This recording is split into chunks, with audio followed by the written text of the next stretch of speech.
Boom, baby, we're live. We're late because Dr. Melon was late, but we're here now. We're on time. We're going to do this breakdown. I actually hit her up privately about this. This is peak cringe, and I figured, listen, if we're going to talk about feminism and women, we need a woman here. Let's go. I just think it's cringy, but actually fighting words are not constitutionally protected by the First Amendment. Getting into a little lawyer talk, but Chaplinsky is the case. And back then. So basically, this is Nick Fuentes down here versus 5 feminists on multiple points. I think he's crushing all of them. And it just shows you that these guys get all their information from TikTok, which is a PSYOP controlled opposition from China to demoralize the American population and more. So here we are. Dr. Melons, any opening statements before we continue? I love TikTok. It's the best. Let's go. Earn an N-word pass. I just feel like, listen, I'm not for people not being able. So they're just saying now, like, can non-white people say the word nigga? Is nigga a bad one? And I don't know if they said N-word, so they might be talking about hard R N-word. I don't know if we can say that. But you know what's funny? Somebody asked me something at the club on Saturday night, and I like kind of grayed out because I was celebrating with a member, and I woke up on my phone in the morning, and my Google thing was, "Can you say the N-word on YouTube?" So I was trying to explain to somebody in the club. Anyways, let's go. A lot of conservatives like to say that, oh, I have the free speech to do this. Yes, you do, but you also have, to face the consequences. So this isn't a matter of like, can white people say the N-word? Of course they can, but do you still want to say that word knowing that your business will suffer, your social reputation will take a nosedive? I don't think people should fear for their life for saying that, but if you want to say that word and consequences come to you, then that's just, you made your bed, so I'm not lying it. Go ahead, Christine. That Lily Gaddis girl that gained 20,000 followers for saying the N-word on TikTok, and she's getting paid by all these outlets to do interviews. There are white people, yes, you will use the N-word and you will get loved by people on that side and welcomed into the right wing and the conservative side of Twitter. So that's why I think some people would want to do that, because they want to be edgy and they want to monetize off of that, because there are some people that agree with them and think that it's funny and that they'll do that. So now she's getting hate by the same people she was appealing to, so that never worked out for her. Yeah, anyway. exactly. People are calling her Jewish and things like that, which go ahead, continue showing yourselves. I have no problem with that whatsoever. Okay, can I jump in here? Yeah, go ahead. Yeah, it is sort of crazy because this is a word that, let's just stop pretending it is considered the same in any context. If someone utters the word, even if they mean no harm, even if it's not directed at a black person, even if it's not directed in a derogatory way, uttering the word, this is why we call it the N-word. We can't even, in the context of this conversation and this proposition, should we say it? Should we not say it? We're not even allowed to utter the syllables, because we all know we don't want that clip to go around because we get canceled. The only, and people on the panel say, if you say it, you should be struck down and killed or beat up. Some, not all. And this is something a lot of people do believe. You see videos on the internet where it's like, oh, this guy said the N-word, then this guy hit him with a skateboard and knocked him out. That was awesome. He had it coming. The only other entity that I can think of where to this day people say should be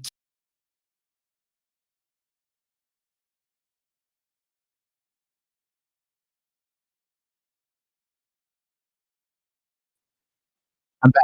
Sorry. I flipped my mouse over and it hit the back. You go to hell. You have to go to confession. It's like that today with the. What the fuck is this? How are you going to talk shit about the own stream you're on? This is why you have 6 live viewers every fucking show. Dr. Melons, goddamn you. Around on eggshells, not to offend the black people.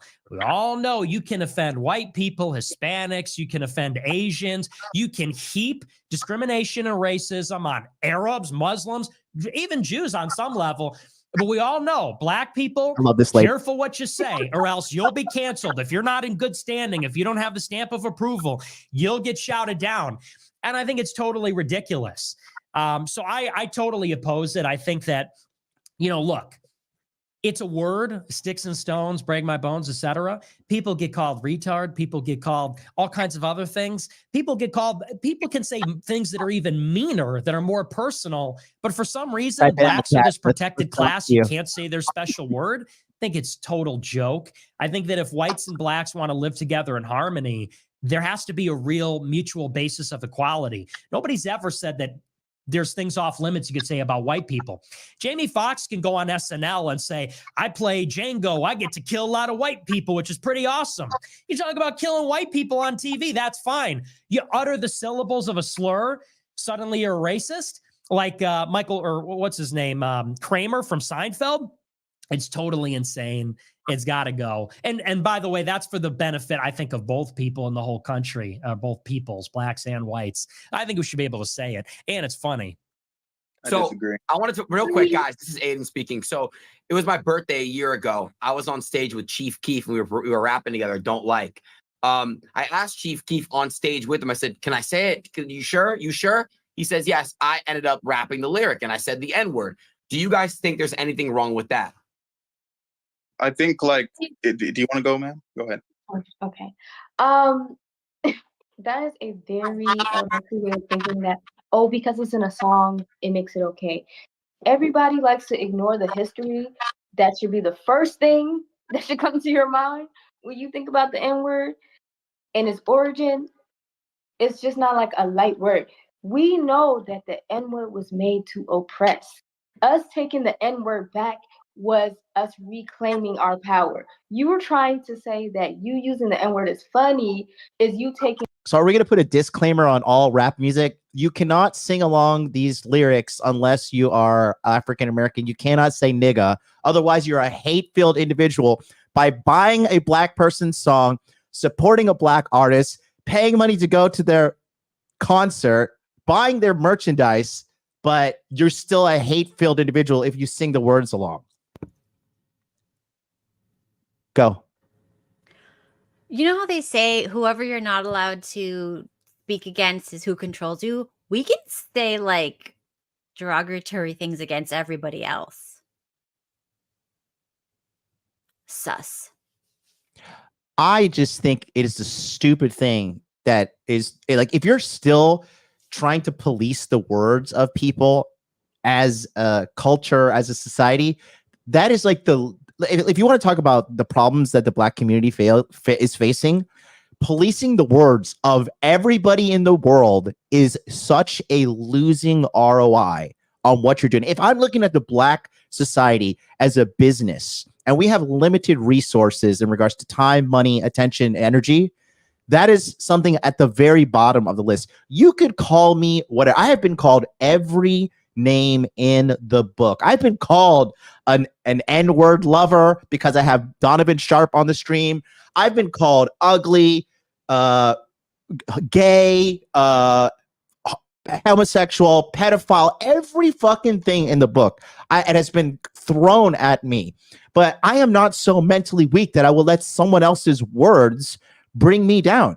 I am what I say I am. That's it. Period. I'm not, whatever everybody else is saying. I think it's just a stupid thing that is used as a targeted weapon to further segregate the races and not realize who's fucking all of us up at the top. The elites, the fucking rich people, the government oppressing us with taxes. We are so fucking oppressed as a people by a higher entity of people, higher organization of people, but we're all fighting against each other over stupid shit. Oh, the vibrations that came out of your throat are offensive to me compared to the other vibrations that came out of this shit. Retarded, bro. Retarded. Right? And you guys are black. You guys went through slavery, went through the Holocaust, pretty much similar things. So listen. No, I wouldn't say that, but go ahead. I said similar in many ways. Okay. So my question is this: if we want equality in the world, we shouldn't be able to be like, all right, this specific group of people cannot do this, but these people can. If you want everyone to be equal, we all got to be equal.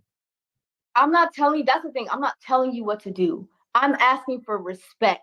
If I can respect your Jewish heritage and what you went through, why is it so hard for you to respect my heritage and what my people went through, even though I didn't go through it personally and you didn't go through the Holocaust personally? I can respect that and not say anti-Semitic things to you just because it's in a song. You don't hear. I'll just say this. If there was a white N-word equivalent, black people would be saying it all the time. Period.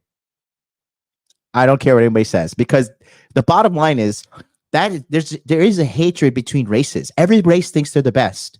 The Japanese think they're better than everybody. The Chinese think they're better than everybody. The Koreans think they're better than everybody. Everybody in South America. I didn't know. I thought everybody in South America get along. They're like, man, fuck those Hondurans. Fuck those Chileans. Fuck those Puerto Ricans. This is coming from Spanish people. Same thing. When I moved to Japan, it's a lot of African influence out here. I met a lot of people from Uganda and Nigerian. I'm like, yeah, all you Africans love each other. Like, don't you ever kill me. I'm Ugandan. Don't you ever tell me I'm not those fucking lazy Ugandans. I am from Nigeria. You know, so I mean, it's just retarded. It just shows how dumb the American population really is. If there was an N-word equivalent for blacks to call whites, would they say it? Yes or no, Kat? Cracker. Would they say it though? Cracker. A cracker, even I don't. I guess I don't know. Yeah, I'm not offended. That's a type of white people, the crackers. I'm not offended when. I mean, I'm not offended by anything. So The white equivalent is master. Wow. Don't say that. You're a mod. You're a mod. Don't say that. The mods do not reflect the views of the Modern Life Dating organization here.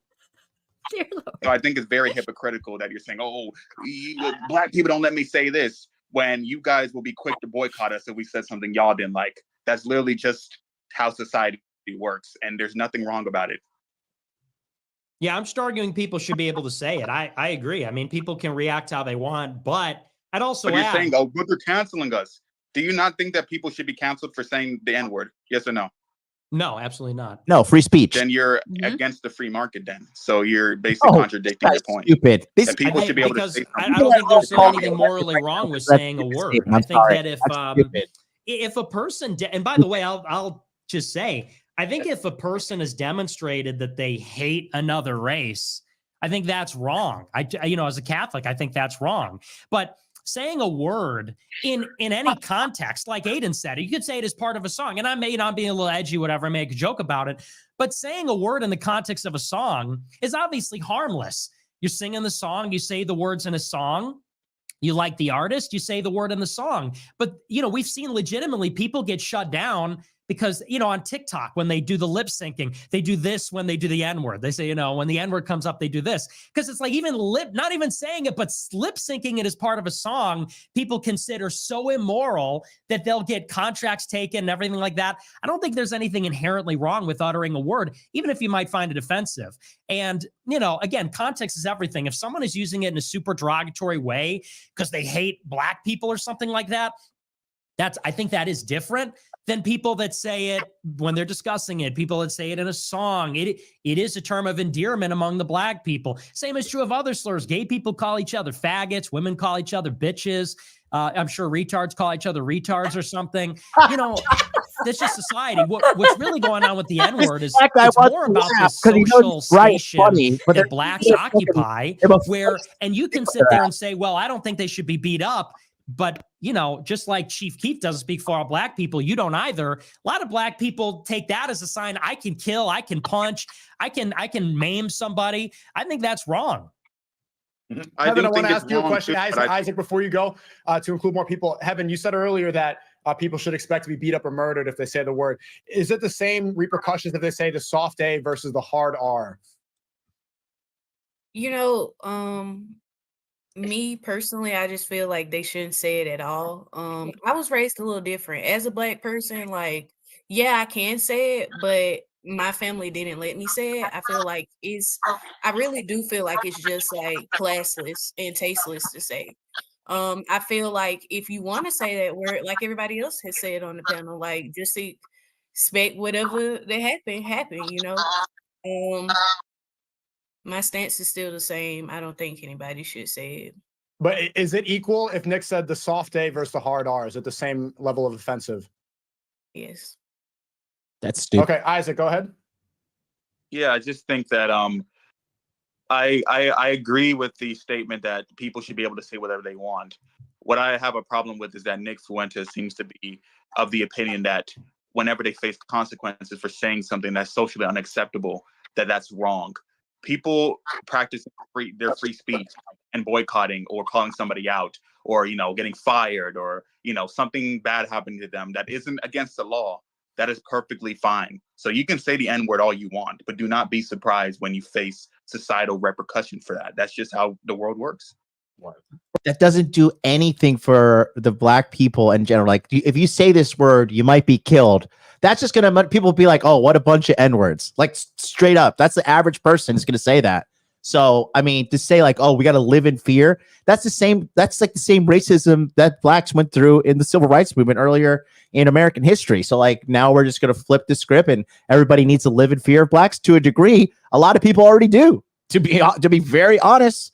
Okay. So like, just to say that, it's just stupid. It's fucking stupid. I just would be like, oh, and move on, because it doesn't really deserve attention. When people who know the history behind it want to say it, still, even knowing that, and in the proximity of Black people, it's either out of wanting to be down or wanting to get a rise. And in any type of situation, you're gonna get neither from me. Like, I don't really care to like integrate myself into that type of relationship with anyone, especially if we've spoken about it, if you know where I stand and you still choose to do it. So okay, it sounds like any closing thoughts on this subject? I think people are going to do what they want. Like I said, there's going to be people like Lily Gaddis and stuff that are going to make platforms and money and off of it because they have that community of people that think that it's funny and edgy and that have the right to do so. Same with like, I do see like the R word is like going back. Like I see it all the time on TL. I don't agree with it. I don't like saying it. LL Lewis, are you Black? Yes or no? It's something that we're just going to keep seeing evolve in that aspect. There's going to be people that still aren't okay with it. There are going to be some people that think that it's okay. There's going to be some people that will think that they can give a pass, and it's just what it is.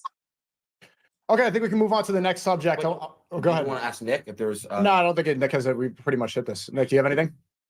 Yeah, no, I think we've kind of been over it. Okay, we have like one more. Well, we have one more subject. It's actually a great one. It's a two-parter. So I want everyone to go in order. Would you say you're happy in life right now? And then the second point of the question is, do you believe that depression is real? Let's start. Kat, are you happy, and is depression real? Yes, and it's just like a chemical imbalance. Probably life. Answer the question directly. Don't be like these liberal fuck faces. I mean, depression is a feeling that you feel when you're depressed, and it's usually because you either did not eat, sleep, or you did something weird to your body. You did too much dopamine, and then it crashes and your baseline gets messed up. So it could be addiction related, or it could be because your life sucks and your body is telling you to get off your ass and do something about it. So is that a yes or no? It is real. It is not. Yes or no, Kat? It is a real feeling you have. It does not mean it's a medical thing. I'm changing your name to Dr. Melons. It's like if you're tired and go, I have a tired condition. So like I need like to be coddled for the rest of my life because I don't sleep well at night. Like that's what depression is to me. Yes or no? Don't be a man about it. Be a man. Stand on your fucking principles, Dr. Melons. I think it's like if you feel yes it's like or no. Depression is as real as being overweight. Or no. Yes or no. It is a self-inflicted yes condition. Or no, Kat. Yes or no. Yeah, the cure isn't the drugs. Yes or no. It's like being broke is the same as being depressed. I hate you so much. It's yes not or no. a yes or no. I'm gonna yes or no, I'm gonna remove you from the stream. Fine. It's yes. Yes. Okay. Thank you so much. Yes, I'm happy. Yes, I believe depression is real. Okay, let's continue. Thank you for the 9. Thank you so much for taking up so much time for a fucking yes or no question.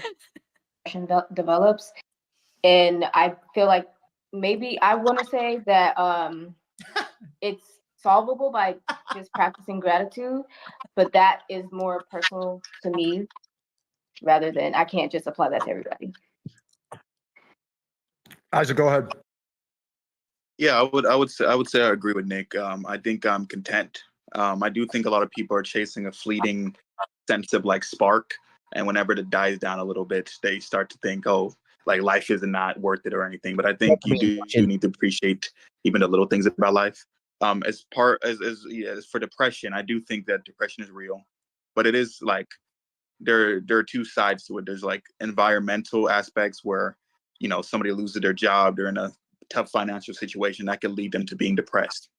And then there are a lot of other people who have everything going for them and they are depressed, but we don't know why. So, and I do believe that a lot of people get falsely diagnosed with depression. Sometimes it's Kat, I have another direct question for you that I'd like you to tiptoe around for the next 7 hours. Okay. Can you be in a bad mood for no reason? Yes or no? No. Really? Yeah. Okay. I thought you were going to say yes. You threw me completely off on that. It's impossible. So Sorry. So I think sometimes you could just, like, is there a biological reason why you feel bad? Absolutely. Yes. And then there's a reason. Right. But if you could feel bad for no reason, can't you feel good for no reason too? Can't you make a choice to make the best out of it? If people in prison can be happy, is the reason. but if people, yes. But if people who can have lifetime sentence in prison and just make the choice to be happy, obviously being in prison sucks. I've been there. It's fucking awful. Not prison. I've never been put in a population too looking for that shit. They'd rape me. But like, I feel like you could always try to make the best out of a situation. I think this is all because Andrew Tate said depression isn't real. I don't think he believes that. Andrew, he was just trying to be shocked. He was trying to be shock jock. Mm-hmm. You know, he was trying to get attention, and well, he got it. But yeah, I think that depression is absolutely real. I don't think it should cripple you. I think there's a way out, and I think hopelessness is the worst thing you could be to have in yourself in your whole life. You know, that's just terrible. That really goes into this, being socioeconomically depressed or being not able to support yourself, not finding meaning in your job. All of these things can affect you getting depressed, right? And there's obviously an epigenetic component and all of that. So it's not super easy. There's a lot of nuance to it, but yeah, I wouldn't make it a black and white thing, but I do think it obviously that's racist. Also, I have to go. So yeah, this started a little later and I had plans that I can't cancel. So if I could exit gracefully, I'd appreciate it. Just kick her off. Likewise, I'm gonna have to go as well. Great. Yeah, we're gonna ask the closing statements here. If anything, Nick, do you guys have the same opinions? Quitters. Or did you learn anything? Closing thoughts. Wait, we gotta hit Heaven and Heaven and Cheyenne. Do you have anything? They've been pretty quiet. Yeah, I was. You said goodbye. Okay. Guys, I'm aware. Hold on a second. Everyone Okay. is, we're gonna basically we're just gonna say final words to close this thing off. Appreciate everyone's time and all. You guys were awesome. If you guys just want to say like something that you guys have learned or something that you highly want to emphasize on your closing statement, go ahead. We'll start with you, Burnout. Go ahead. I just want to say thank you for letting me express my thoughts. I respect everybody's disposition or their right to have the disposition because I don't agree with everything. And I don't know, just thank you for giving me a space to express thoughts that differ from what you usually speak on. For sure. All right. Nick, do you have anything to say to her? No, well, I'll address the whole group, but yeah, thanks for joining the panel. Thank you for having me. I hope you have a good night and think about what happened here. You too. Burnout, can you give Nick? We're gonna rewind it and react to the other stuff because Dr. Melons was late, not paying attention to me. She was being a good wife. Can you give Nick one N-word pass? Yeah, but I'm before gonna have you to leave? charge you. No, you tried it. Isaac, nothing, Cheyenne? Next time. Come Maybe if again? you invite me back, I'll take Heaven, do you give Nick the N-word pass? No, I do not. I know He's Isaac's going to give it to me. Isaac, He's already come said on. it. I wouldn't say that. I think he gave The I would most say people that. get for me is a I guess I'll have to say it illegally. No pass. I'm going in with no pass.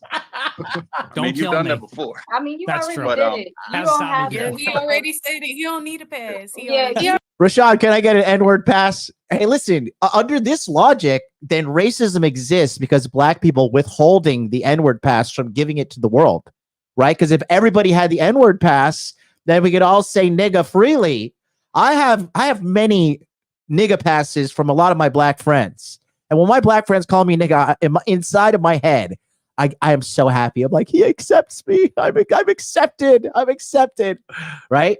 So under that logic, who is pushing forward this racist agenda where we're so upset about words that come out of someone else's mouth? Okay. Rashad says, yeah, I give you the pass. This uppity Negro's trying to kick it.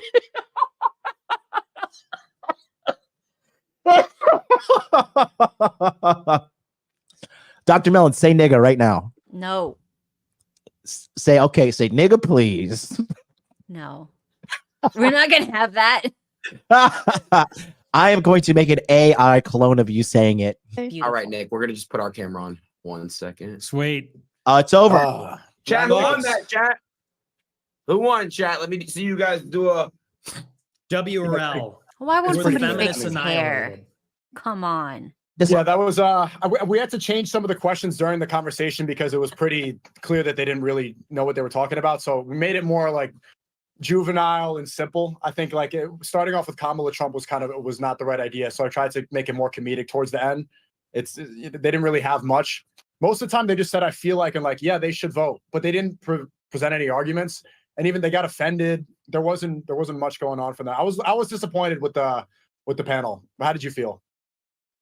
I thought it was fun. I mean, they were good sports about it, but I don't think, in fairness, I don't think they were debaters. You know, like Dean, even though he's crying and everything, and, you know, he's right up with me. Me and him are two N-word sayers. We're unpermitted N-word sayers. We're undocumented N-word users. You know, at least he's like a debate bro. This is what he does. He's in his element. To his credit, you know, these girls, they came, they shared their opinions, they shared their thoughts. And it's like Isaac said, I do this for a living. I express my opinion for a living. I think it was more casual for them. But, you know, I appreciated coming on. I thought it was a good conversation. And it's good to flesh out the topics. I think they represent what everybody thinks about the issues. I think in that way it was balanced. I represent kind of the opposite view. And I'm really not trying to score slam dunks and say, oh, well, I got you in my trap. I'm trying to get people think about a totally different way of thinking, in the sense that, you know, you could see so much of the talk is, well, everyone should vote. Everyone has rights. Women have rights. Everybody has these unexamined assumptions about how the world is and how it should be. And the job is less to say, oh, hey. Chad, we're going to rewind it and do some reactions to what happened during the debate. So stay tuned. Assumptions about the world and, you know, these liberal views we all have about the world. So that's what I tried to do. I thought they were very fair. They were all good sports. None of them were personal. None of them got offended, to their credit. So I thought it was a good debate. I thought it was fun. I think you were expecting that, and so was I. I was expecting it to get a little dirty. I think you started that way, like saying, like, oh, let's get a man on to fix the mic and all this. And then you realized that it was pretty, you know, that this was just a conversation, and to get them thinking. That was the more important strategy. When did you realize to shift your debate strategy? Well, you know, towards the end, it was kind of like, it was slowing down a little. So I was like, we gotta just get some content in there. It's so cheap, but it's like, I'll say the N-word. I know we're all expecting it. I know that's what everybody wants to see. I was like, I'll fucking do it. I'll fucking do it again. I'll say it, and I'll throw, you know, the other guy in there.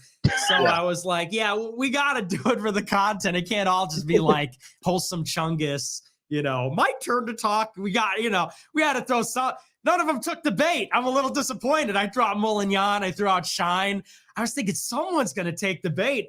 They were all pretty disciplined, to their credit. I shifted the questions to get more debate, because in the beginning it was too rhetorical and just everybody speaking like a classroom. So I changed the questions to be more provocative, and none of them really got angry. I mean, at one point you said the word faggot, and the Asian girl just like, she closed her eyes and turned off her camera for a bit. But that was it. I mean, Isaac was the one. Isaac seemed like he was swinging a bit, but he seemed to agree with some of the stuff. Like, where we see an overlap is a lot of the leftists agree with the pro-Palestine stuff. You're not really pro-Palestine, you're more anti-Israel.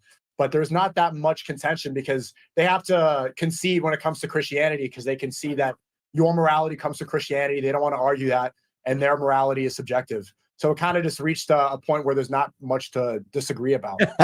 Yeah, I mean, the thing is, the women aren't, they're not like gladiators. When you do a debate, you need gladiators that are going to go in and, freak out. All right, let's rewind it. Let's go back. Let's go back to the beginning. Bring them all aboard. Oh, it looks like they changed it out. They changed out some people too. Jubilee video. Let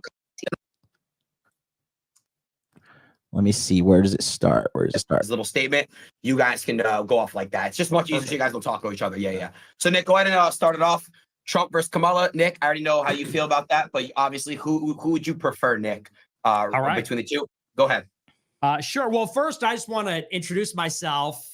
For those that don't know, I'm Nick Fuentes, and I agree. I think it's going to be a good debate. I'll keep it civil, and we don't hate anybody. I'm glad. I forget who had said it, but yeah, I don't hate anybody, and I think we do just have a difference of opinion. It's fundamentally just a different worldview. People that are feminist and people that are traditional, and I think they're the traditional viewpoint is slandered, but it's been around for thousands of years, so it's obviously valid. I think on that basis alone, but. With regard to Trump versus Kamala, I do have to put out a disclosure at the beginning. I'm actually not going to vote for Trump, but I do think that Trump would be the better candidate. And, people say, well, how can that be? I talk about it a lot on my show, but for the purpose of the debate, let's just say I'm defending Trump. I do think he'd be the better president. And the biggest thing I think that Trump represents, or what he represented at one time, was national sovereignty. That's the biggest issue that we have going on, which is that the people of the country are not in charge of the country. When you look at who's in charge of the country, it is donors, it is elite media, lobbyists, people like that. And they've been pushing a series of policies. I'm going to talk about 3 specifically that are destroying the country.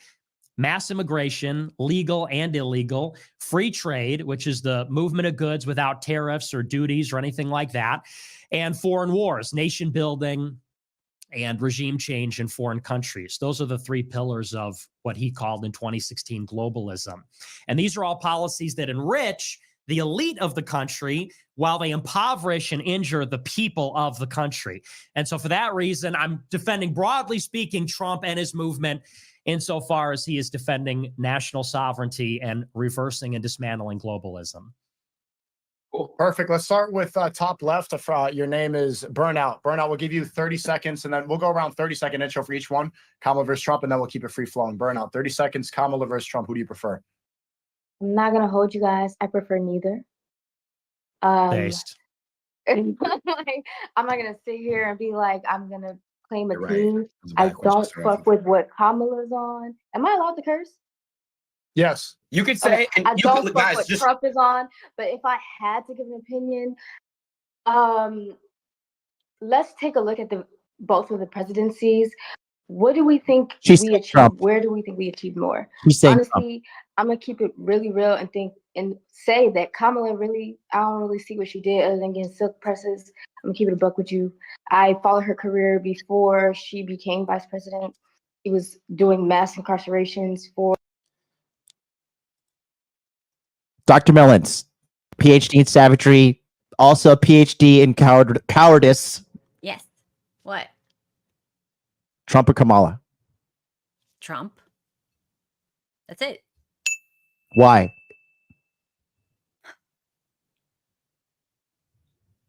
There's not a thing that woman has said that hasn't been a lie. She's in office doing nothing.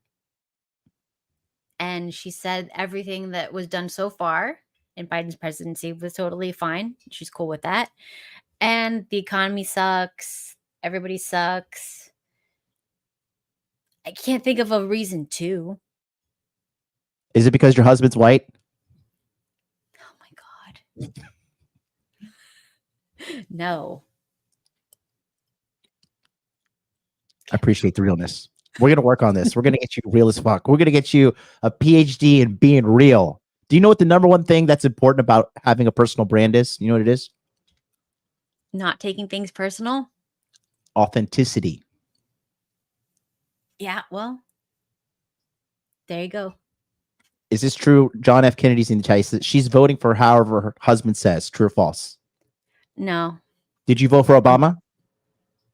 no, Is that because he was black? no, because I just didn't vote. Were you on the Obama train? No, I I was didn't really care. I had some friends that were, I was like, whatever. People, the only reason Obama got into presidency was indeed because he was light-skinned black guy. 100%. That was the backbone of their campaign. His politics, his policies, very bad for America. He didn't handle Syria correctly. Because of Obama, Putin fucking invaded goddamn Ukraine. Well, Best clip says, just play the Fuentes tape and leave her alone. Okay, I'll just... Your best clips, you are now the producing manager of the show. And thank you so much. We'd like to invite you on board. Come talk to us. Who do you think I'm voting for? Kamala. Damn, you got it right. Fuck no.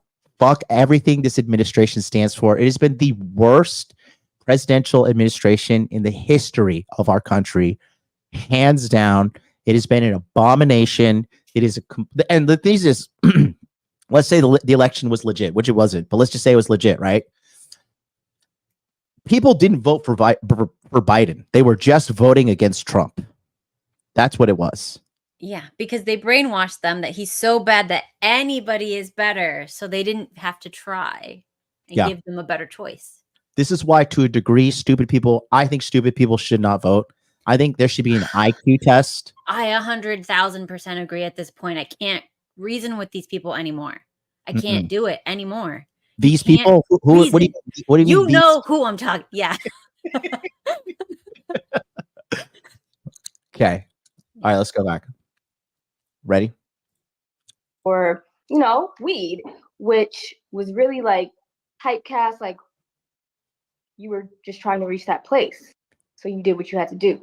So I just feel like when it comes to character, she's not trustworthy. When it comes to character for Trump, definitely not trustworthy, but at least we know he's like who he is. Authenticity.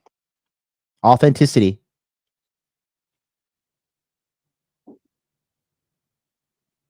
Kevin, you're next. Go ahead. So, I personally am going to be voting for Kamala Harris. Oh my I'm not a fan of Trump. I don't feel like he's qualified to Can be you president. pierce your mouth shut? Kamala, however, she is qualified to be president. I know she's been a part of some controversial Diddy party, like, say it. topics Been to the Diddy and policies. However, I feel like if we're basing the things that she's done, not basing, but if we're talking about things that she's done versus Trump, I would say she's the lesser evil in this conversation. No. So, all right, that's great. Let's go next. Yeah, so they're both pro-Israel, and I'm obviously pro-Palestine, so neither are ideal, but I truly feel like there's no such thing as somebody that can be like a good president, but obviously I choose Kamala. Trump, I don't know, he made a statement talking about like, if he wins, we'll never have to vote again. That just sounds kind of terrifying to me. Like, is he just gonna like? This is the shit that I'm fighting with people about. Fight. Go. Get in. Talk to me. Don't put me in like the thing. Don't put me up. I'm on YouTube. I don't want people to see me. Dr. Melons, sorry. I with all due respect. Shut up, bitch. Okay. Just fucking say your spot. Okay, so this stupid liberal bitches, they keep telling me that thing that this liberal bitch is talking about. Oh, that they said that if you vote for him, it will be like the last election, and it's just like some bullshit. Like they keep recirculating this shit, and look, he talks a lot of shit, Trump, but that's not what he's talking about. He's basically saying American way. He talked shit all the way into the White House in 2016. Look, I mean, good. I'm very proud of that. But I mean, he needs to be a little more clear and a little bit more careful, because these people are really, they're not intelligent. They don't understand nuance. They don't understand a hair of nuance. You cannot joke with these people. They're so freaking on the wrong side of the spectrum that you need to like really lay everything out. And that's why Kamala's talking to everybody like they're dumb, because this is what we're dealing with. We're literally talking to a population of people that cannot research for themselves. They cannot understand nuance. The IQs are just not there anymore. I'm sorry. I hate to say it, but you know, whatever they put on the food and the water has worked. Based. Do you know what that means? Are you old? Are you too old for that slang? God, you're too old for that slang. You're older than me. I know what based means. Okay. Are you Gen Z? Are you millennial, or are you Gen X? You're X? Oh, grandma. My favorite grandma. I love you with all my heart. But yeah, and then also the stuff with Project 2025 seems kind of terrifying. But yeah, I know we have to keep pushing stuff. Which he had nothing to do with, and said he had nothing to do with a million Okay, times, but these sweet. retards do not care. What exactly? Could you specify on that? He said, I have nothing to do with that. With what, Period. Project 2025? Yeah, Project 2025. Yeah, they're so stupid. They're literally fucking morons. This is like, and you know what's funny? I've noticed this because I was watching this, you know, while I was waiting for you, and you're late, and this whole thing's fucked up now. While I was watching it, waiting, TikTok is where they're getting a lot of their arguments. I saw this on TikTok. It's like, do you guys realize that China hates America? And they know that Americans are stupid idiots addicted to social media, and they're putting propaganda through TikTok. You know, there's 2 TikToks. Do you know that? I'm on the based one. All I get is the good shit. No, Douyin is the based one for the Chinese. I know, TikTok. the nerd one. Yeah, the STEM one. Bleh. That's racist. You goddamn sad people. That's racist too. Anyways, but the thing is, like, yeah, there's two. The Douyin, which is like edifying content, promoting people like, you know, doctors, engineers, scientists, right? And then there's the TikTok America one where they're like doing the Tide Pod challenge. And they're like, yeah, push that. Let's put these stupid Americans to eat Tide Pods. You know, 2 different classes of the social media. It's a psyop. 100% a psyop. Thank you. Isaac. Yeah, so I agree with what the previous people said. I do think Kamala Harris does have a shady history, and I am I respect this guy for at least having the balls to say that.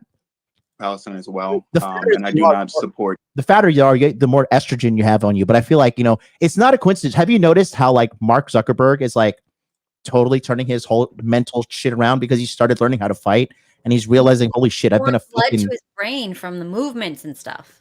It's about when you fight, you get really grounded in reality as a man. You know, you realize that you were under an illusion of safety before, especially when you fight someone bigger than you and like who just like beats the shit out of you. And I'm talking jujitsu, boxing, kickboxing, Muay Thai, whatever, even Aikido. Like when you realize that, you know, you're not as safe as you think you are in this world. You're not as powerful as you thought you were. It is really a grounding reality check. And it like cascades into all different areas of your life. I think that's why I think like in America, like fighting should be mandatory in school. Like you should learn combat. You should learn something. Both men and women, quite frankly. I don't want these bitches to have skills. What are you talking about? Who? Women. Well, why?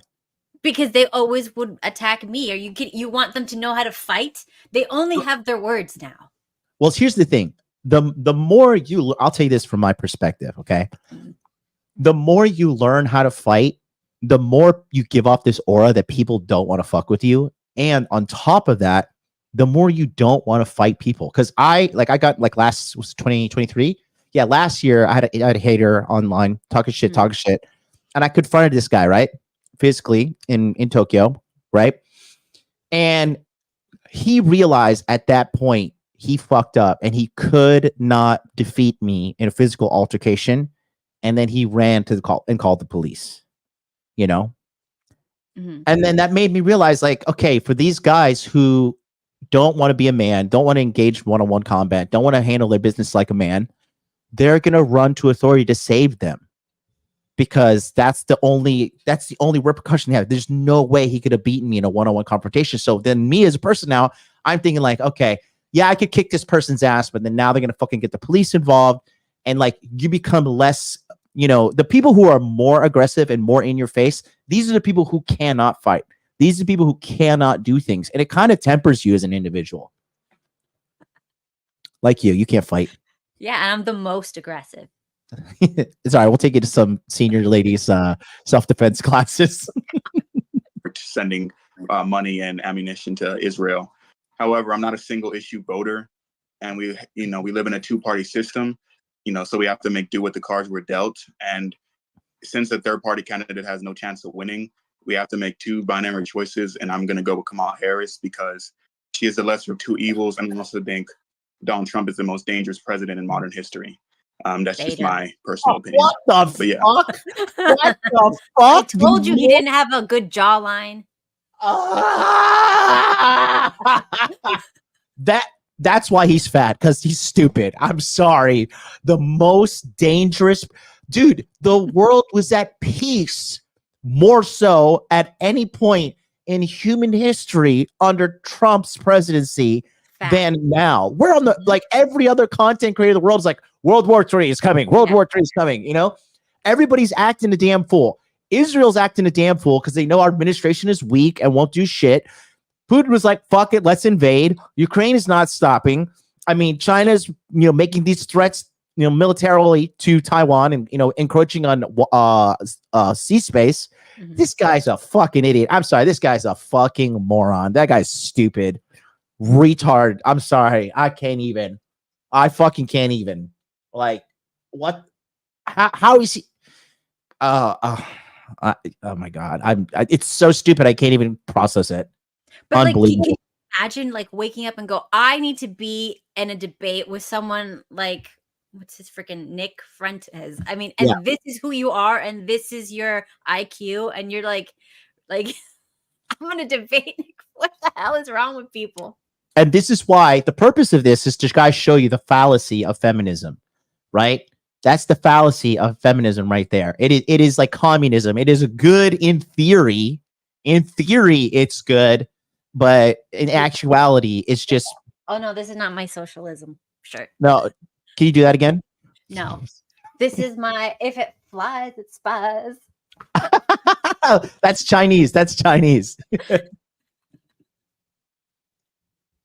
Let's go to the next jazz.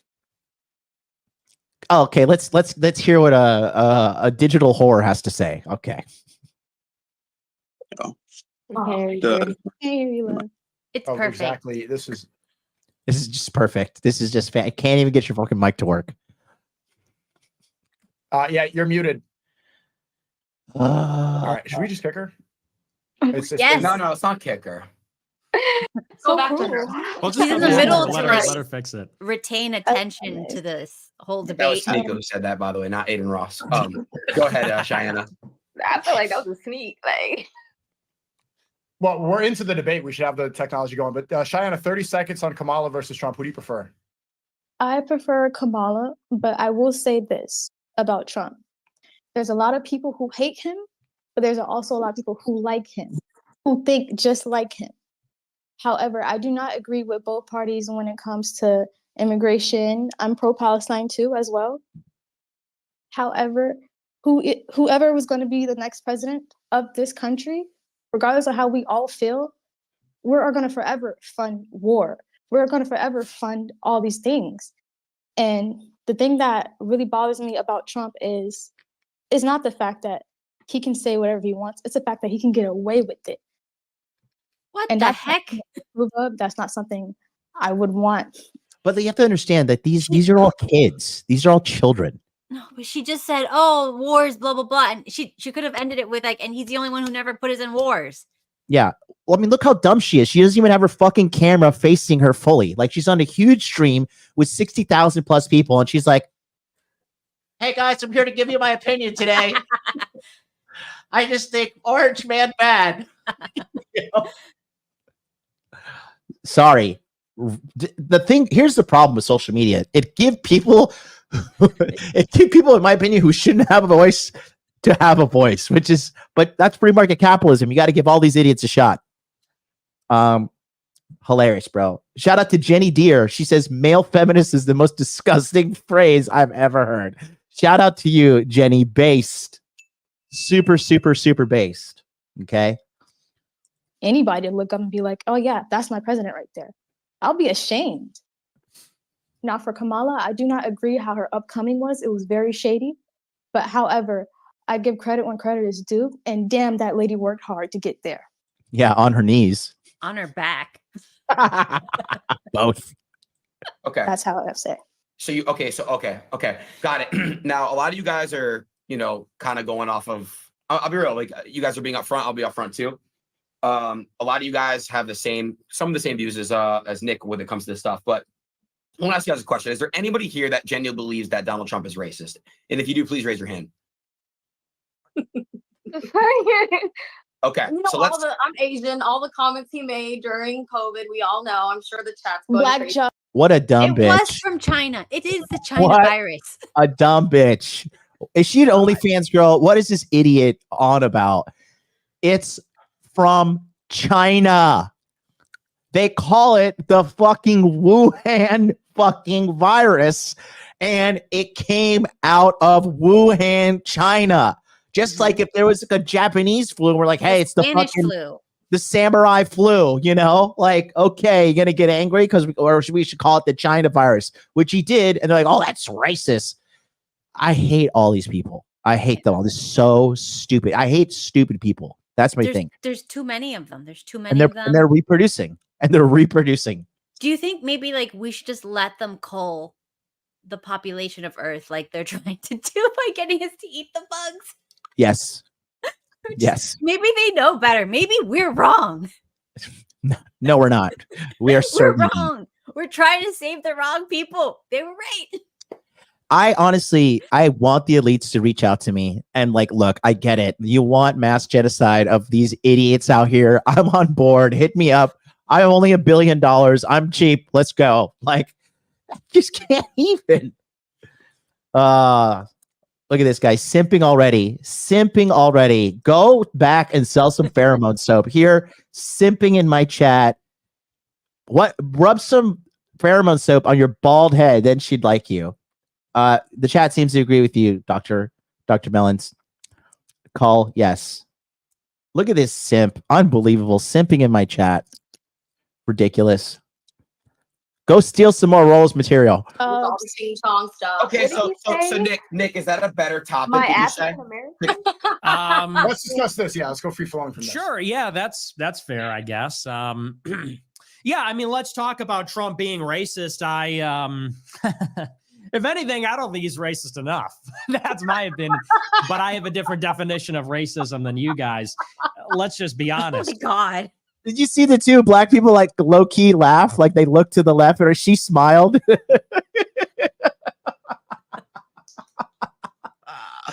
Oh, that's fucking hilarious, dude. He's funny. Trump is in favor of mass immigration.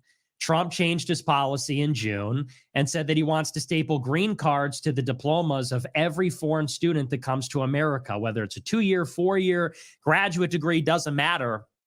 All those green cards are coming from non-white countries. They're coming from Pakistan. They're coming from India. They're coming from China.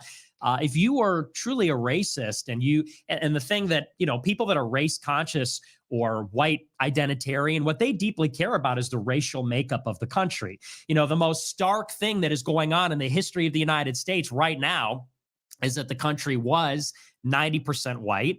And within 10 years, it's going to be 50% white. That is a massive change with significant effects. Whether you think it's good, bad, neutral, it's a huge change. And it's happening all over the world. And where does Trump stand on that issue? He is supporting the demographic transition, supporting a less white America. So, in that sense, I would also say, look at the people he surrounds himself with. Tim Scott from South Carolina, among others. If you looked at the RNC, the first day, it was like all black men. It was actually notable. Almost everybody that went up and spoke on the stage, which he he specifically created the agenda. It's all black men. They gave a tribute at the very end to the Sikh god Waheguru, which I protested as a traditional Catholic. So, I mean, you could give like a ton of reasons, but I think he totally lacks prejudice. I'll give one other anecdote. I went to Mar-a-Lago with Kanye West a couple of years ago, and Trump was nothing but nice, still has not disavowed him to this day. If anything, stood by him, even though he was canceled, and said he's a good guy, but misunderstood, but he has a good heart, which is how I see him. So I think that there's not a racist bone in his body, although sometimes I wish he was even a little bit more race conscious than he is. So that's what I would say. That sounds great. We'll let everyone disagree. You can raise your hand. But first, Jazz, if you could, let's see your mic one more time. You still haven't spoke. Does it work? Yes, it works now. Thank you. So Burnout, why do you think that Nick is wrong? Just guys, raise your hand, and Burnout, raise your hand I would like first. to ask him a question. Like, what is your definition of racism? It's a good question. I mean, that's the important definition. You know, me, I see myself as a racialist. I think that race is real. CA here, she writes in the chat, no one called him a racist before he decided to run. Very true. People of every race wanted to be associated with him. Kat, I'm getting a package. Your thoughts on this? Go ahead. Oh my God. Yes, he was not a racist. The only kind of prejudice he would have is he only likes hot women.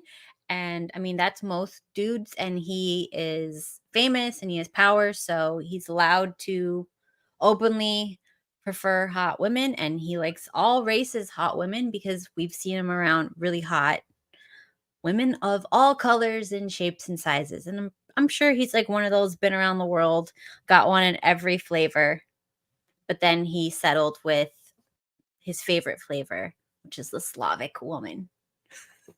You know, out of all his relationships, the one with the American woman was the shortest one. Did you know that? Yeah. The Marlene, whatever. Maples.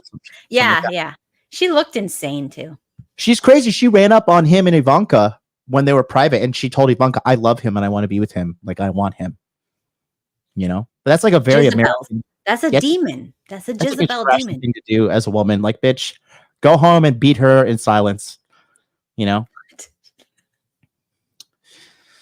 So, Marla Maples. Yeah. Yep. The second wife. Billy in the house. His second wife. Exactly. Oh, is that why it's Mar-a-Lago? Fuck no. Fuck no. That we have to grapple with it. You know, people are tribal. So hold on, let's go back here. And like, Kat, you and I lived in Asia. Like, racism is real in Asia. Like, they were so nice to me, though. It's because you have big tits. It's because you have big tits, you're hot, and you're young. Okay, that's it. They are, dude. Okay, like let's talk about racism in Japan for a second, okay, and Korea too. Okay, if you want to get an apartment, okay, I am a fucking multi-millionaire American, and in order for me to get an apartment here in Japan, I have to find a Japanese person to be my guarantor, to guarantee my rent, because I'm not Japanese, they think I might leave the country and ditch out on my rent. That is categorically racist, and I support the Japanese people for their racism. Treat me like shit. It is the most safest, fully functional society that we got on this planet. So, hey, it is what it is. Yeah. In Thailand, you cannot own property if you are not of Thai blood. Okay. In Korea, same thing. You cannot get a place. It is very hard to get a place. Very, very hard. It's not impossible. It's very, very fucking hard. Solely based upon your race. So in America, if you got a pulse and a fucking 3-month backlog of some illegal job you're working, they're like, yeah, sign on the dotted line. Come on in. You know, we got fucking cookies in the clubhouse. And just don't break shit, you know? So, yeah, and then Tristan is in the house. Tristan says, you cannot own property in Bali or Indonesia either. Correct. Same in Thailand. So, like, when they talk about, oh, America's racist, shut up. Get a passport, travel.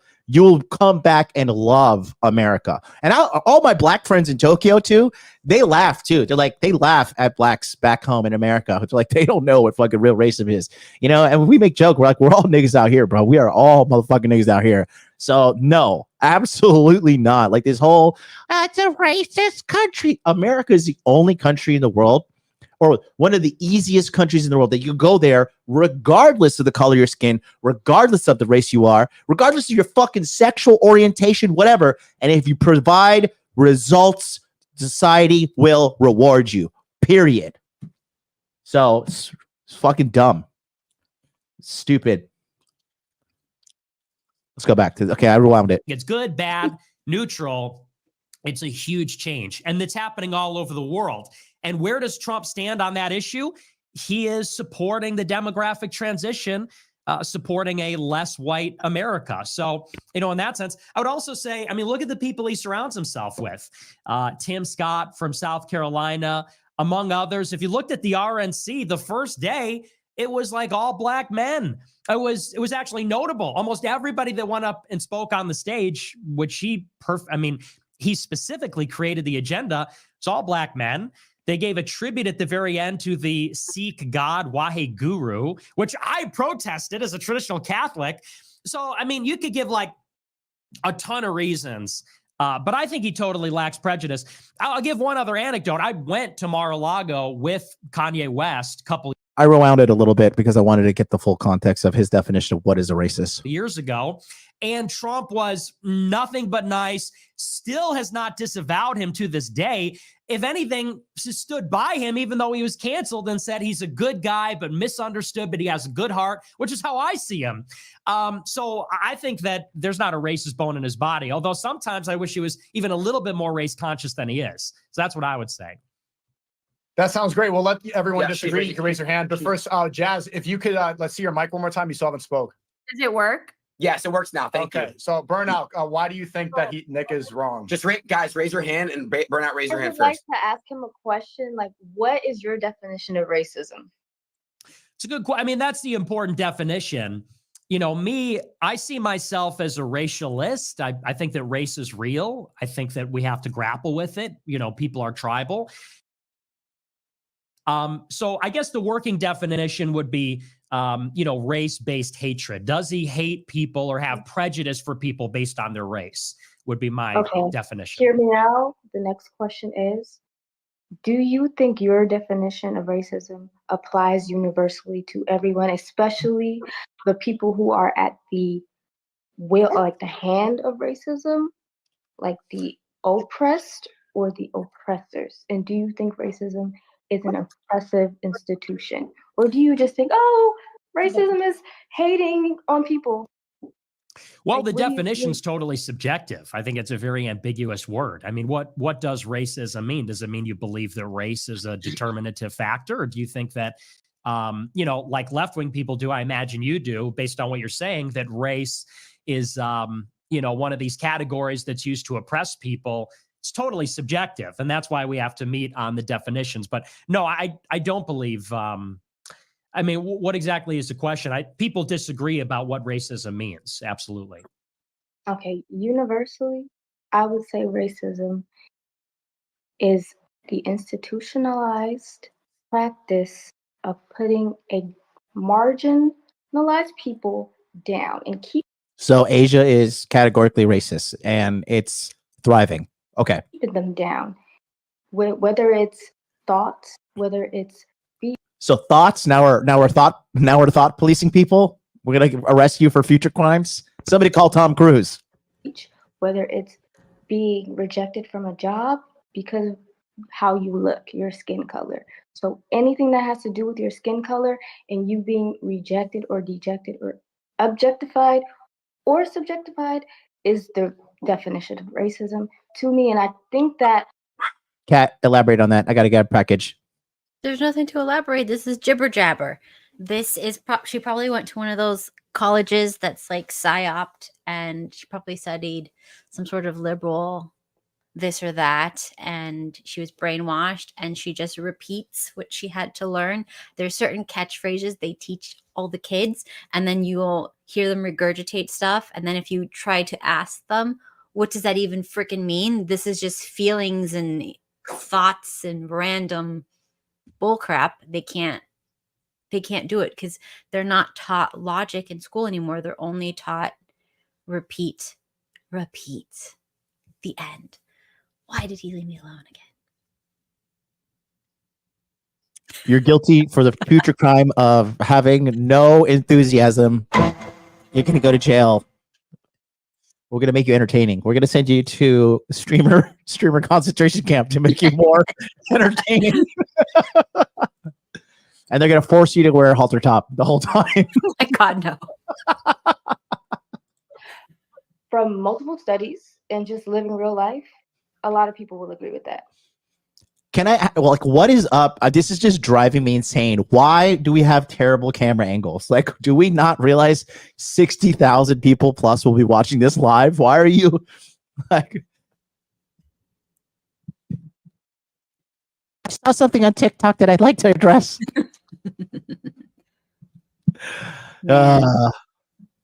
So it's not as light as you're trying to make it seem. It's not that at all. And I would consider Donald Trump to sit under the umbrella of being racist.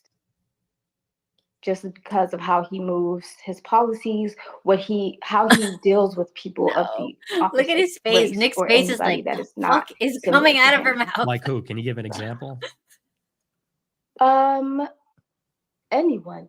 Look how he talks about Kamala. Look how he talks about the African American community.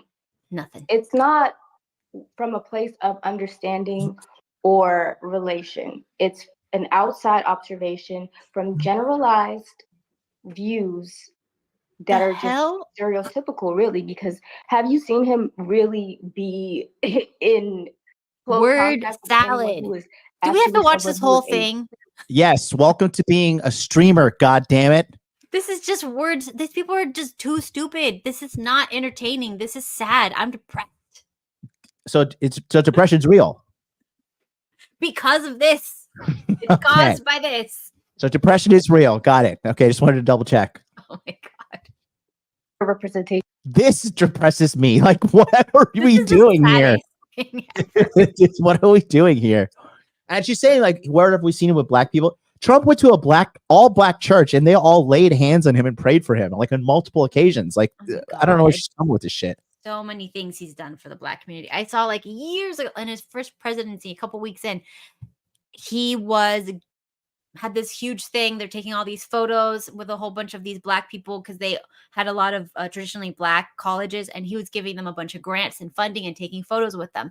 And there is this chick in his, I don't know, whatever, and she was like taking the photo of them, and instead of focusing on the actual photo of all the people, somebody in the back focused on her like sitting on the couch awkwardly, and then they just focus on this stupid woman taking the photo and saying, look at this person in Trump's campaign taking this photo weird. And like, this was the freaking all over the news on MSNBC, NBC, ABC, all this crap. And then you go to Fox News and you see like they don't even show her, they just show like they pan in to the people and they say, oh, he's there because he's giving all this money to these black colleges. So the insanity of the left is beyond measure. From the beginning, immediately in his presidency, they started doing this. Why are you gone? I'm here. Look, you can see down below. You can see me. Do you see me in the bar here? You. No, I don't see you. Your computer sucks. No, this is just the other side. Okay, it's okay. Anyways, well, I'm here. I will never abandon you. I'm like Jesus. I will never forsake you nor abandon you, my child. Okay, so be okay. Lewis is in the chat. He says she is not lying. What y'all doing is ignoring them, and that's why you get called the names you get called.